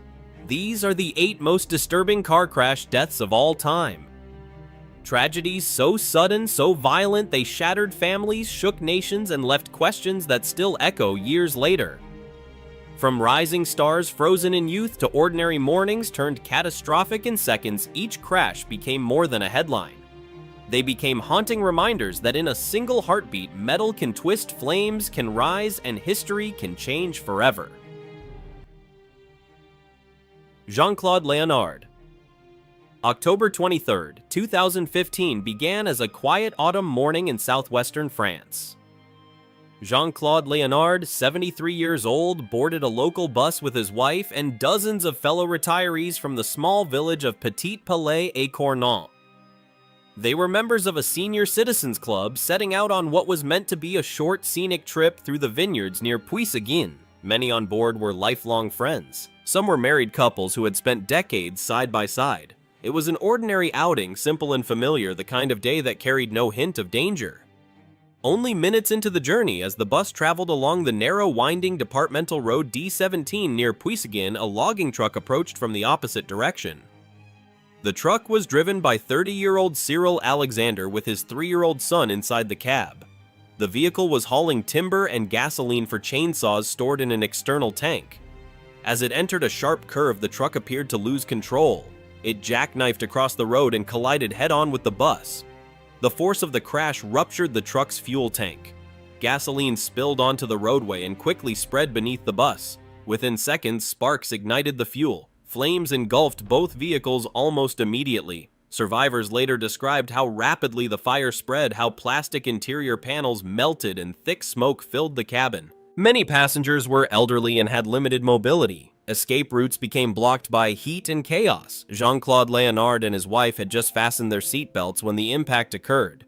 He managed to unbuckle them and guide her toward an emergency exit. Once outside, he realized that most of their friends were still trapped inside the burning bus. Ignoring the growing danger, Jean-Claude ran back toward the flames. Together with another driver, he pulled 2 passengers free before the heat and smoke forced them back. The tires exploded under extreme temperatures, and the bus was soon reduced to a charred shell. Out of 50 people aboard the bus, only 8 survived. 41 passengers died in the fire. Sia Alexandrova and his young son also lost their lives in the truck. In total, 43 people were killed, making it France's deadliest road accident in more than 30 years. The aftermath left an entire community grieving. Identification of the victims took weeks due to the condition of the remains. Investigations examined the dangerous bend in the road and raised broader concerns about fire safety and emergency preparedness in public transport. For Jean-Claude Leonard, survival came with the memory of a morning that began in peace and ended in devastation, a day that forever marked his village and everyone who lived through it. If you believe Jean-Claude Leonard's decision to run back into the flames was an act of true courage, comment yes below. If you think no one should ever risk their life that way, comment no. Hannah Eimers. November 1st, 2016 began like any other quiet Tennessee morning in McMinn County. 17-year-old Hannah Eimers was driving north on Interstate 75 after spending the night at a friend's house following a Halloween costume party. She left early, heading home before school, the highway stretching ahead in that pale blue light that makes everything feel ordinary and safe. Hannah was the oldest of 10 siblings in a blended family, a bright and driven young woman who had already earned her high school diploma at 15. She spoke multiple languages, loved music and acting, and had a passion for cosplay. More than that, she cared deeply about children with special needs, even learning sign language so she could communicate with them more meaningfully. Her future felt expansive, almost luminous. Somewhere along the interstate, her car drifted off course. She tried to correct it, steering back toward the roadway, but the vehicle swerved into the median and struck a guardrail known as the Lindsay X light. The device was designed to telescope inward during a crash, absorbing impact and reducing the force on the vehicle. Instead, according to crash findings, the guardrail failed to collapse as intended. The steel rail pierced through the driver's side door, striking Hannah in the head and chest, continuing through the interior before finally stopping. The car dragged the embedded metal roughly 15 to 20 feet before coming to rest. Hannah died instantly. In the passenger seat, her friend survived with only a minor cut, a stark and painful contrast that deepened the shock surrounding the crash. Her father, Steve Eimers, was an EMT who had witnessed severe accidents throughout his career. Even with that experience, he struggled to understand how a crash that appeared survivable had turned fatal in seconds. 4 months later, grief gave way to disbelief when he received a letter from the Tennessee Department of Transportation addressed to Hannah. Inside was a bill for nearly $3,000 charging her for the replacement of the damaged guardrail. The notice felt mechanical and detached from the reality of what had happened on that stretch of highway. As Steve searched for answers, he discovered that just 1 week before Hannah's crash, Tennessee had removed the X light from its approved products list due to concerns about its performance at highway speeds. Despite that decision, more than 1,000 of the devices remained installed across the state. Reports indicated that at least 19 deaths nationwide had been linked to X-light guardrails, with allegations in several cases that the rails did not telescope properly, but instead penetrated vehicles. Steve began traveling extensively, logging over 20,000 miles across more than 15 states to inspect X-light installations himself. He reported finding numerous examples of damaged or improperly installed units. In North Carolina alone, he examined more than 200 and claimed nearly all showed serious issues. Tennessee began removing the guardrails from roads with speed limits above 45 miles per hour, while other states moved more slowly, citing the multi-million-dollar cost of replacement. Further concerns emerged about how some highway safety devices were tested. A 2016 government report described a serious conflict of interest in cases where private laboratories conducting safety tests were owned by the same manufacturers producing the equipment. The X-light had been tested by a lab owned by its maker. Advocacy efforts by families, including Steve, contributed to a rule added to the 2021 federal infrastructure bill requiring independent testing of highway safety hardware. For Hannah's family, the reform came years after her death. Other families affected by similar crashes filed lawsuits. In one Tennessee case, Lauren Budd and her stepbrother Jacob Davidson died in an incident involving an X-light guardrail, and their family later reached a settlement. Steve also filed suit against Lindsay, the manufacturer, which denied responsibility and suggested the specific rail may not have been built by them. Steve has continued to speak publicly, support other grieving families, and press for accountability and roadway safety improvements. Hannah was laid to rest days after the crash. She is remembered by her family as intelligent, compassionate, and full of promise. Her story became part of a larger national debate over infrastructure safety testing standards and oversight. What happened on Interstate 75 transformed one family's life and helped bring scrutiny to a product that was meant to protect drivers on America's highways. Ashery Ryan and Nicole Lorraine Linton. August 4, 2022 was an ordinary summer afternoon in Windsor Hills, Los Angeles. Around 1:30 p.m., traffic moved steadily through the busy intersection of La Brea Avenue and Slauson Avenue. Among the drivers was 23-year-old Ashery Ryan. She was on her way to a prenatal appointment, a routine visit filled with anticipation. In the car with her were her boyfriend, 24-year-old Reynold Lester, their 11-month-old son, Alonzo Quintero, and the child she was carrying, a baby boy they planned to name Armani. It was a short drive, a familiar route, one more small step toward a growing future. At the same time, 37-year-old Nicole Lorraine Linton, a traveling nurse from Houston, Texas, was approaching the same intersection in a black Mercedes-Benz. Surveillance footage later showed her vehicle traveling at approximately 130 miles per hour in a 35-mile-per-hour zone. The traffic light had been red for about 15 seconds when her car entered the intersection. Data from the vehicle indicated that the accelerator pedal had been fully depressed for several seconds before impact, with the speed increasing from roughly 122 to 130 miles per hour at the moment of collision. The Mercedes slammed into Ashery Ryan's Jaguar with immense force. The impact split the vehicle in half and ignited a fire that quickly spread to other cars. In total, 9 vehicles were involved in the crash. Witnesses described a loud explosion-like sound and a sudden wall of flames stretching across the roadway. Ashery Ryan, Reynold Lester, Alonzo Quintero, and unborn baby Armani were killed instantly. 2 additional women in another vehicle, 43-year-old Nathasia Lewis and 38-year-old Lynette Noble, also lost their lives. 6 people died within seconds. Nicole Linton survived with moderate injuries and was arrested at the scene. She was charged with multiple counts, including murder and vehicular manslaughter, and has been held without bail. Prosecutors argued that the evidence showed deliberate acceleration and awareness, citing surveillance video and vehicle data. Her defense attorney stated that she may have experienced a medical or mental health episode that caused her to lose awareness of her actions. It was disclosed that she had a history of mental health struggles and had been involved in a prior crash in 2020 where someone was injured. Investigators also revealed that she had searched online phrases such as, "Can you see your death coming?" days before the incident. In the year following the crash, a memorial known as the Slauson 6 Memorial was established at the intersection. It includes a bench, a garden, photographs of the victims, and an ultrasound image of baby Armani. Community members gathered on the first anniversary to release white doves in remembrance. Local officials initiated traffic studies and safety improvements in response to public concern. As legal proceedings continue, the crash remains one of the most devastating traffic incidents in Los Angeles in recent years.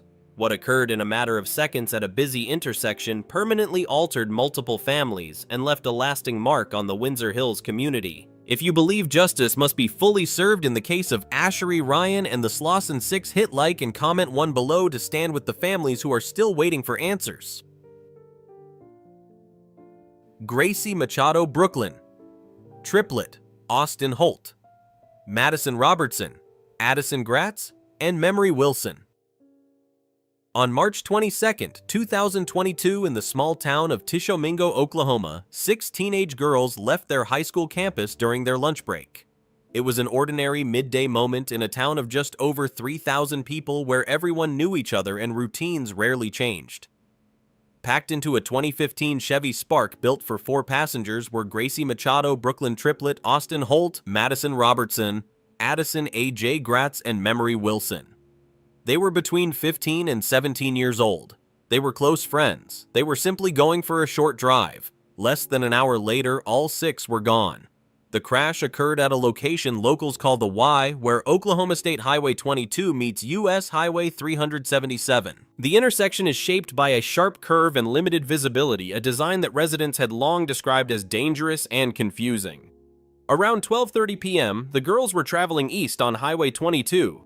They stopped at the sign and began turning onto US 377.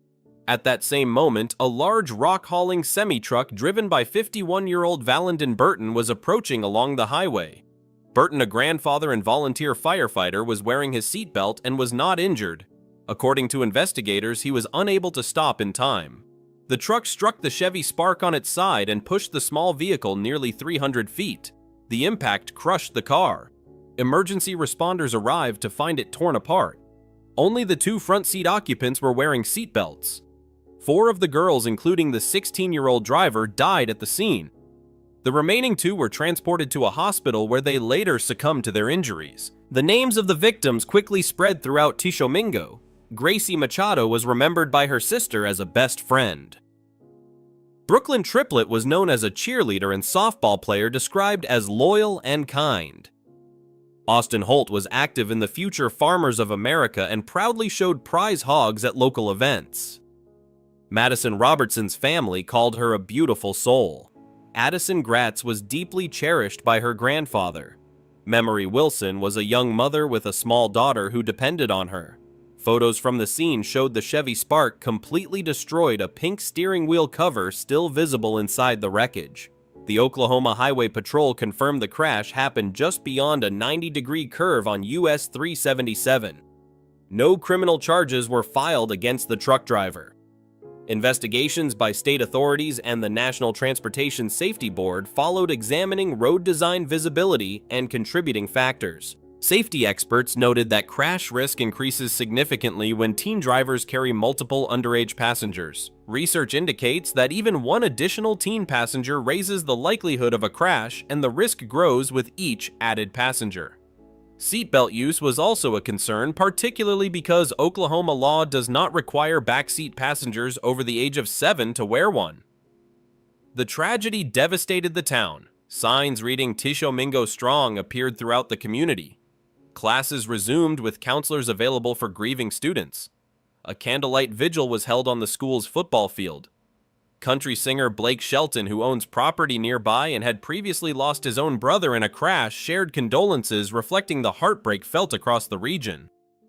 For Tishomingo, March 22, 2022 marked a day that permanently changed the community. 6 teenage lives ended within moments at an intersection many had long considered hazardous. The investigation continued, but the loss remained immediate and deeply personal for a town struggling to move forward. George Russell Weller. On July 16, 2003, the weekly farmers market in Santa Monica, California was in full swing along Arizona Avenue. The street had been closed to traffic and thousands of people moved between vendor stalls selecting fresh produce, flowers, and baked goods. Families pushed strollers, elderly couples browsed tables, tourists paused to take photos. Nearly 9,000 people were expected that afternoon. It was a routine community event, lively and orderly, protected by barricades designed to keep vehicles out. At approximately 1:47 p.m., 86-year-old George Russell Weller was driving his 1992 Buick LeSabre westbound on Arizona Avenue. As he approached the intersection near the market, his vehicle first struck a 2003 Mercedes-Benz stopped at a crosswalk. Instead of stopping, the Buick accelerated. Witnesses reported that Weller drove around the temporary barricades and entered the crowded market area. Over the next 15 to 20 seconds, the car traveled nearly 1,000 feet through the vendor-lined street at speeds estimated between 40 and 60 miles per hour, with some estimates higher. The vehicle plowed through tables and stalls, striking dozens of pedestrians. Some victims were thrown into the air. Others were pinned beneath the car or crushed against market stands. The chaos unfolded rapidly, leaving little time for people to react. The car finally came to a stop after a pedestrian landed on the windshield, obstructing the driver's view. A nearby police officer on bicycle patrol pulled Weller from the vehicle. 10 people were killed, including a 3-year-old girl. More than 70 others were injured, some critically. 2 of the most severely hurt victims were toddlers. Emergency responders covered parts of the scene with tarps as helicopters filmed from above. Witnesses described confusion and disbelief. One woman was found alive beneath the vehicle, and bystanders worked together to lift the car until first responders arrived. Weller was transported to a hospital for testing. Authorities confirmed that there were no drugs or alcohol in his system. He later stated that he had accidentally pressed the accelerator instead of the brake and panicked when he realized his mistake. Investigators examined the vehicle and found no evidence of mechanical failure. Despite the scale of the tragedy, Weller was not arrested at the scene. Officials cited his age, lack of flight risk, and cooperation. Ultimately, he was never criminally charged.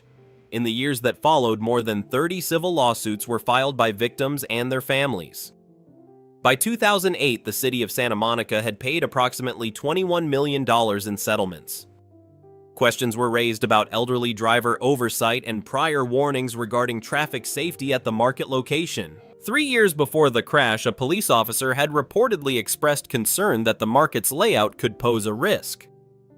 After the incident, the city installed stronger permanent barriers at a cost of over $200,000 to prevent vehicles from entering the market space. George Russell Weller lived under full-time care until his death on December 9, 2010 at the age of 94. For the victims and survivors, the events of that afternoon left lasting physical and emotional scars. What began as a normal summer day at a community market ended in one of the most devastating pedestrian crashes in California history. Princess Diana, August 31, 1997, Paris after midnight. For the world, she was the people's princess, luminous, compassionate, forever surrounded by camera flashes and public adoration. Diana had transformed royalty into something human, something vulnerable. Even after her divorce from Prince Charles, she remained one of the most photographed women on Earth. Every movement documented, every relationship dissected, every smile analyzed as if it carried hidden meaning. That night, she was riding in the back seat of a black Mercedes-Benz S280, leaving the Ritz Hotel with Dodi Fayed. Outside, paparazzi waited in a swarm of flashing bulbs and roaring engines. The car sped away into the Paris night, entering the Pont de l'Alma tunnel along the Seine. Moments later, it was over. The Mercedes crashed into a pillar inside the tunnel at high speed. Dodi Fayed and the driver Henri Paul were pronounced dead at the scene. Diana was still alive when emergency responders arrived. She was transported to Pitié-Salpêtrière Hospital, where surgeons fought for hours to save her. At 4 a.m., she was declared dead. She was 36 years old. The official French investigation later concluded that the crash was caused by excessive speed and the driver's impairment. Toxicology reports stated that Henri Paul had alcohol in his system, and the vehicle was estimated to be traveling far beyond the speed limit while attempting to evade pursuing photographers. Subsequent British investigations, including Operation Paget, supported the conclusion that it was a tragic accident. Yet the aftermath refused to stay simple. The world erupted in grief. Millions lined the streets of London during her funeral procession. Mountains of flowers covered the gates of Kensington Palace. Elton John's rewritten version of Candle in the Wind became an anthem of collective mourning. But alongside the sorrow came suspicion. Questions about the paparazzi, about security decisions, about what truly happened inside that tunnel circulated for years. Conspiracy theories spread globally, amplified by the scale of the loss and the aura that had always surrounded her life. Princess Diana's death was more than a car crash. It marked a cultural rupture, a moment when celebrity, media obsession, and monarchy collided under fluorescent tunnel lights. The investigation files closed, but the image remains frozen in public memory, flashing cameras, twisted metal, and a princess whose life ended in the very glare she had lived within for decades. Paul Walker. November 30th, 2013. Santa Clarita, California. Paul Walker was a face the world associated with speed. As one of the stars of the Fast and Furious franchise, he had built a career around high-performance cars, loyalty, and brotherhood. Off-screen, he was known for his charity work and quiet personality, often described as grounded despite global fame. That afternoon, he had attended a charity event for Reach Out Worldwide, the disaster relief organization he founded. It was meant to be a brief appearance before returning to filming. After the event, Walker left as a passenger in a red 2005 Porsche Carrera GT driven by his friend and business associate Roger Rodas. Minutes later, on a stretch of Hercules Street, the car accelerated. According to the Los Angeles County Sheriff's Department, the vehicle was traveling at a speed estimated between 80 and 93 miles per hour in a 45-mile-per-hour zone. The driver lost control. The Porsche struck a light pole and several trees before bursting into flames. The impact and fire were catastrophic. Both Walker and Rodas died at the scene. Investigators later determined that speed was the primary cause of the crash with no evidence of mechanical failure. Toxicology reports found no drugs or alcohol in Walker's system. The Carrera GT, known for its powerful engine and demanding handling characteristics, became part of the broader public conversation about performance vehicles and safety. News of his death spread rapidly across social media and global news outlets. Fans gathered at the crash site, leaving flowers, candles, and handwritten messages. Production on Furious 7 was halted as the cast and crew mourned. The film was later completed using a combination of visual effects and the involvement of Walker's brothers to finish his remaining scenes. When it premiered in 2015, the final tribute sequence became one of the most emotional moments in franchise history, closing with the line that echoed far beyond the screen for Paul. In the years that followed, legal actions were filed against Porsche by Walker's daughter and Rotus's widow, raising questions about vehicle design and crash safety. Some cases were eventually settled. Official findings, however, maintained that excessive speed was the decisive factor. Paul Walker's death carried a striking irony, an actor synonymous with cinematic street racing losing his life in a real-world crash. Yet for those who knew him, the loss extended beyond the headlines and horsepower. It marked the sudden end of a life still deeply active in family philanthropy and film. A single afternoon drive transformed into a permanent chapter in Hollywood history, forever linking his name not only to speed on screen, but to the fragility that exists beyond it. If Paul Walker's legacy still lives in your heart, take a moment and comment "Amen" below in his memory. James Dean. September 30th, 1955 began like a scene already written for the screen. James Dean was 24 years old, standing at the edge of superstardom. East of Eden had introduced him to audiences as a brooding new force in Hollywood, and Rebel Without a Cause was about to premiere a film that would define a generation. He wasn't just an actor, he was becoming a symbol youth wrapped in defiance, vulnerability, masked by cool detachment. Fame was rising fast, but so was his appetite for speed. Dean loved racing. It wasn't a publicity stunt or a casual thrill, it was serious technical personal. That afternoon, he was driving his silver Porsche 550 Spyder to Salinas for a sports car race. The car was lightweight, powerful, and notoriously unforgiving. He had nicknamed it Little Bastard, a name painted in red script across its body. Days earlier, actor Alec Guinness reportedly told Dean the car looked dangerous and urged him not to drive it, a comment that would later feel haunting in hindsight. At approximately 5:45 p.m. near the rural junction of California Highways 46 and 41 in Cholum, Dean's Porsche approached an intersection. A 1950 Ford Tudor driven by 23-year-old Donald Turnipseed was traveling in the opposite direction. Turnipseed began making a left turn across the highway. According to the official investigation, he later said he did not see the low-profile Porsche in time. The vehicles collided nearly head-on. The impact was catastrophic. The lightweight Spyder absorbed the full force. Dean suffered severe internal injuries and a broken neck. He was transported by ambulance to a hospital in Paso Robles but was pronounced dead shortly after arrival. His passenger, German mechanic Rolf Wutherich, survived with serious injuries. Turnipseed sustained minor injuries and was not criminally charged. Investigators concluded that the crash resulted from Turnipseed's failure to yield with speed, considered a contributing factor, though estimates of Dean's exact speed have varied over the decades. News of Dean's death spread rapidly across the United States. He had completed only 3 major films. Rebel Without a Cause premiered less than a month later, and audiences watched a young man wrestle with alienation and identity, unaware that the actor portraying that restless energy was already gone. The tragedy transformed him instantly from rising star to cultural legend.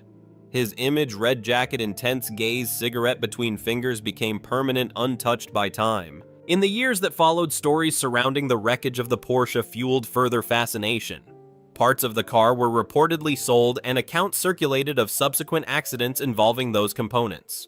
Whether coincidence or embellishment, the mythology deepened, reinforcing the aura that had always surrounded him. James Dean's life ended on a quiet stretch of California highway, but his legacy only intensified. Frozen at 24, he remains one of Hollywood's most enduring icons, a symbol of brilliance interrupted, of promise suspended, and of a single collision that ensured he would never grow old in the public eye. 8 crashes, 8 moments that changed history forever. If these stories stayed with you, don't forget to like, subscribe, and turn on notifications. This channel uncovers the truths behind the headlines and the stories the world still can't forget. Still can't forget. Still can't forget. Paul Walker. November 30th, 2013. Santa Clarita, California. Paul Walker was a face the world associated with speed. As one of the stars of the Fast and Furious franchise, he had built a career around high-performance cars, loyalty, and brotherhood. Off-screen, he was known for his charity work and quiet personality, often described as grounded despite global fame. That afternoon, he had attended a charity event for Reach Out Worldwide, the disaster relief organization he founded. It was meant to be a brief appearance before returning to filming. After the event, Walker left as a passenger in a red 2005 Porsche Carrera GT driven by his friend and business associate Roger Rodas. Minutes later, on a stretch of Hercules Street, the car accelerated. According to the Los Angeles County Sheriff's Department, the vehicle was traveling at a speed estimated between 80 and 93 miles per hour in a 45 mile per hour zone. The driver lost control. The Porsche struck a light pole and several trees before bursting into flames. The impact and fire were catastrophic. Both Walker and Rodas died at the scene. Investigators later determined that speed was the primary cause of the crash, with no evidence of mechanical failure. Toxicology reports found no drugs or alcohol in Walker's system. The Carrera GT, known for its powerful engine and demanding handling characteristics, became part of the broader public conversation about performance vehicles and safety. News of his death spread rapidly across social media and global news outlets. Fans gathered at the crash site, leaving flowers, candles, and handwritten messages. Production on Furious 7 was halted as the cast and crew mourned. The film was later completed using a combination of visual effects and the involvement of Walker's brothers to finish his remaining scenes. When it premiered in 2015, the final tribute sequence became one of the most emotional moments in franchise history, closing with the line that echoed far beyond the screen for Paul. In the years that followed, legal actions were filed against Porsche by Walker's daughter and Rodas's widow, raising questions about vehicle design and crash safety. Some cases were eventually settled. Official findings, however, maintained that excessive speed was the decisive factor. Paul Walker's death carried a striking irony, an actor synonymous with cinematic street racing losing his life in a real-world crash. Yet for those who knew him, the loss extended beyond the headlines and horsepower. It marked the sudden end of a life still deeply active in family philanthropy and film. A single afternoon drive transformed into a permanent chapter in Hollywood history, forever linking his name not only to speed on screen, but to the fragility that exists beyond it. If Paul Walker's legacy still lives in your heart, take a moment and comment "Amen" below.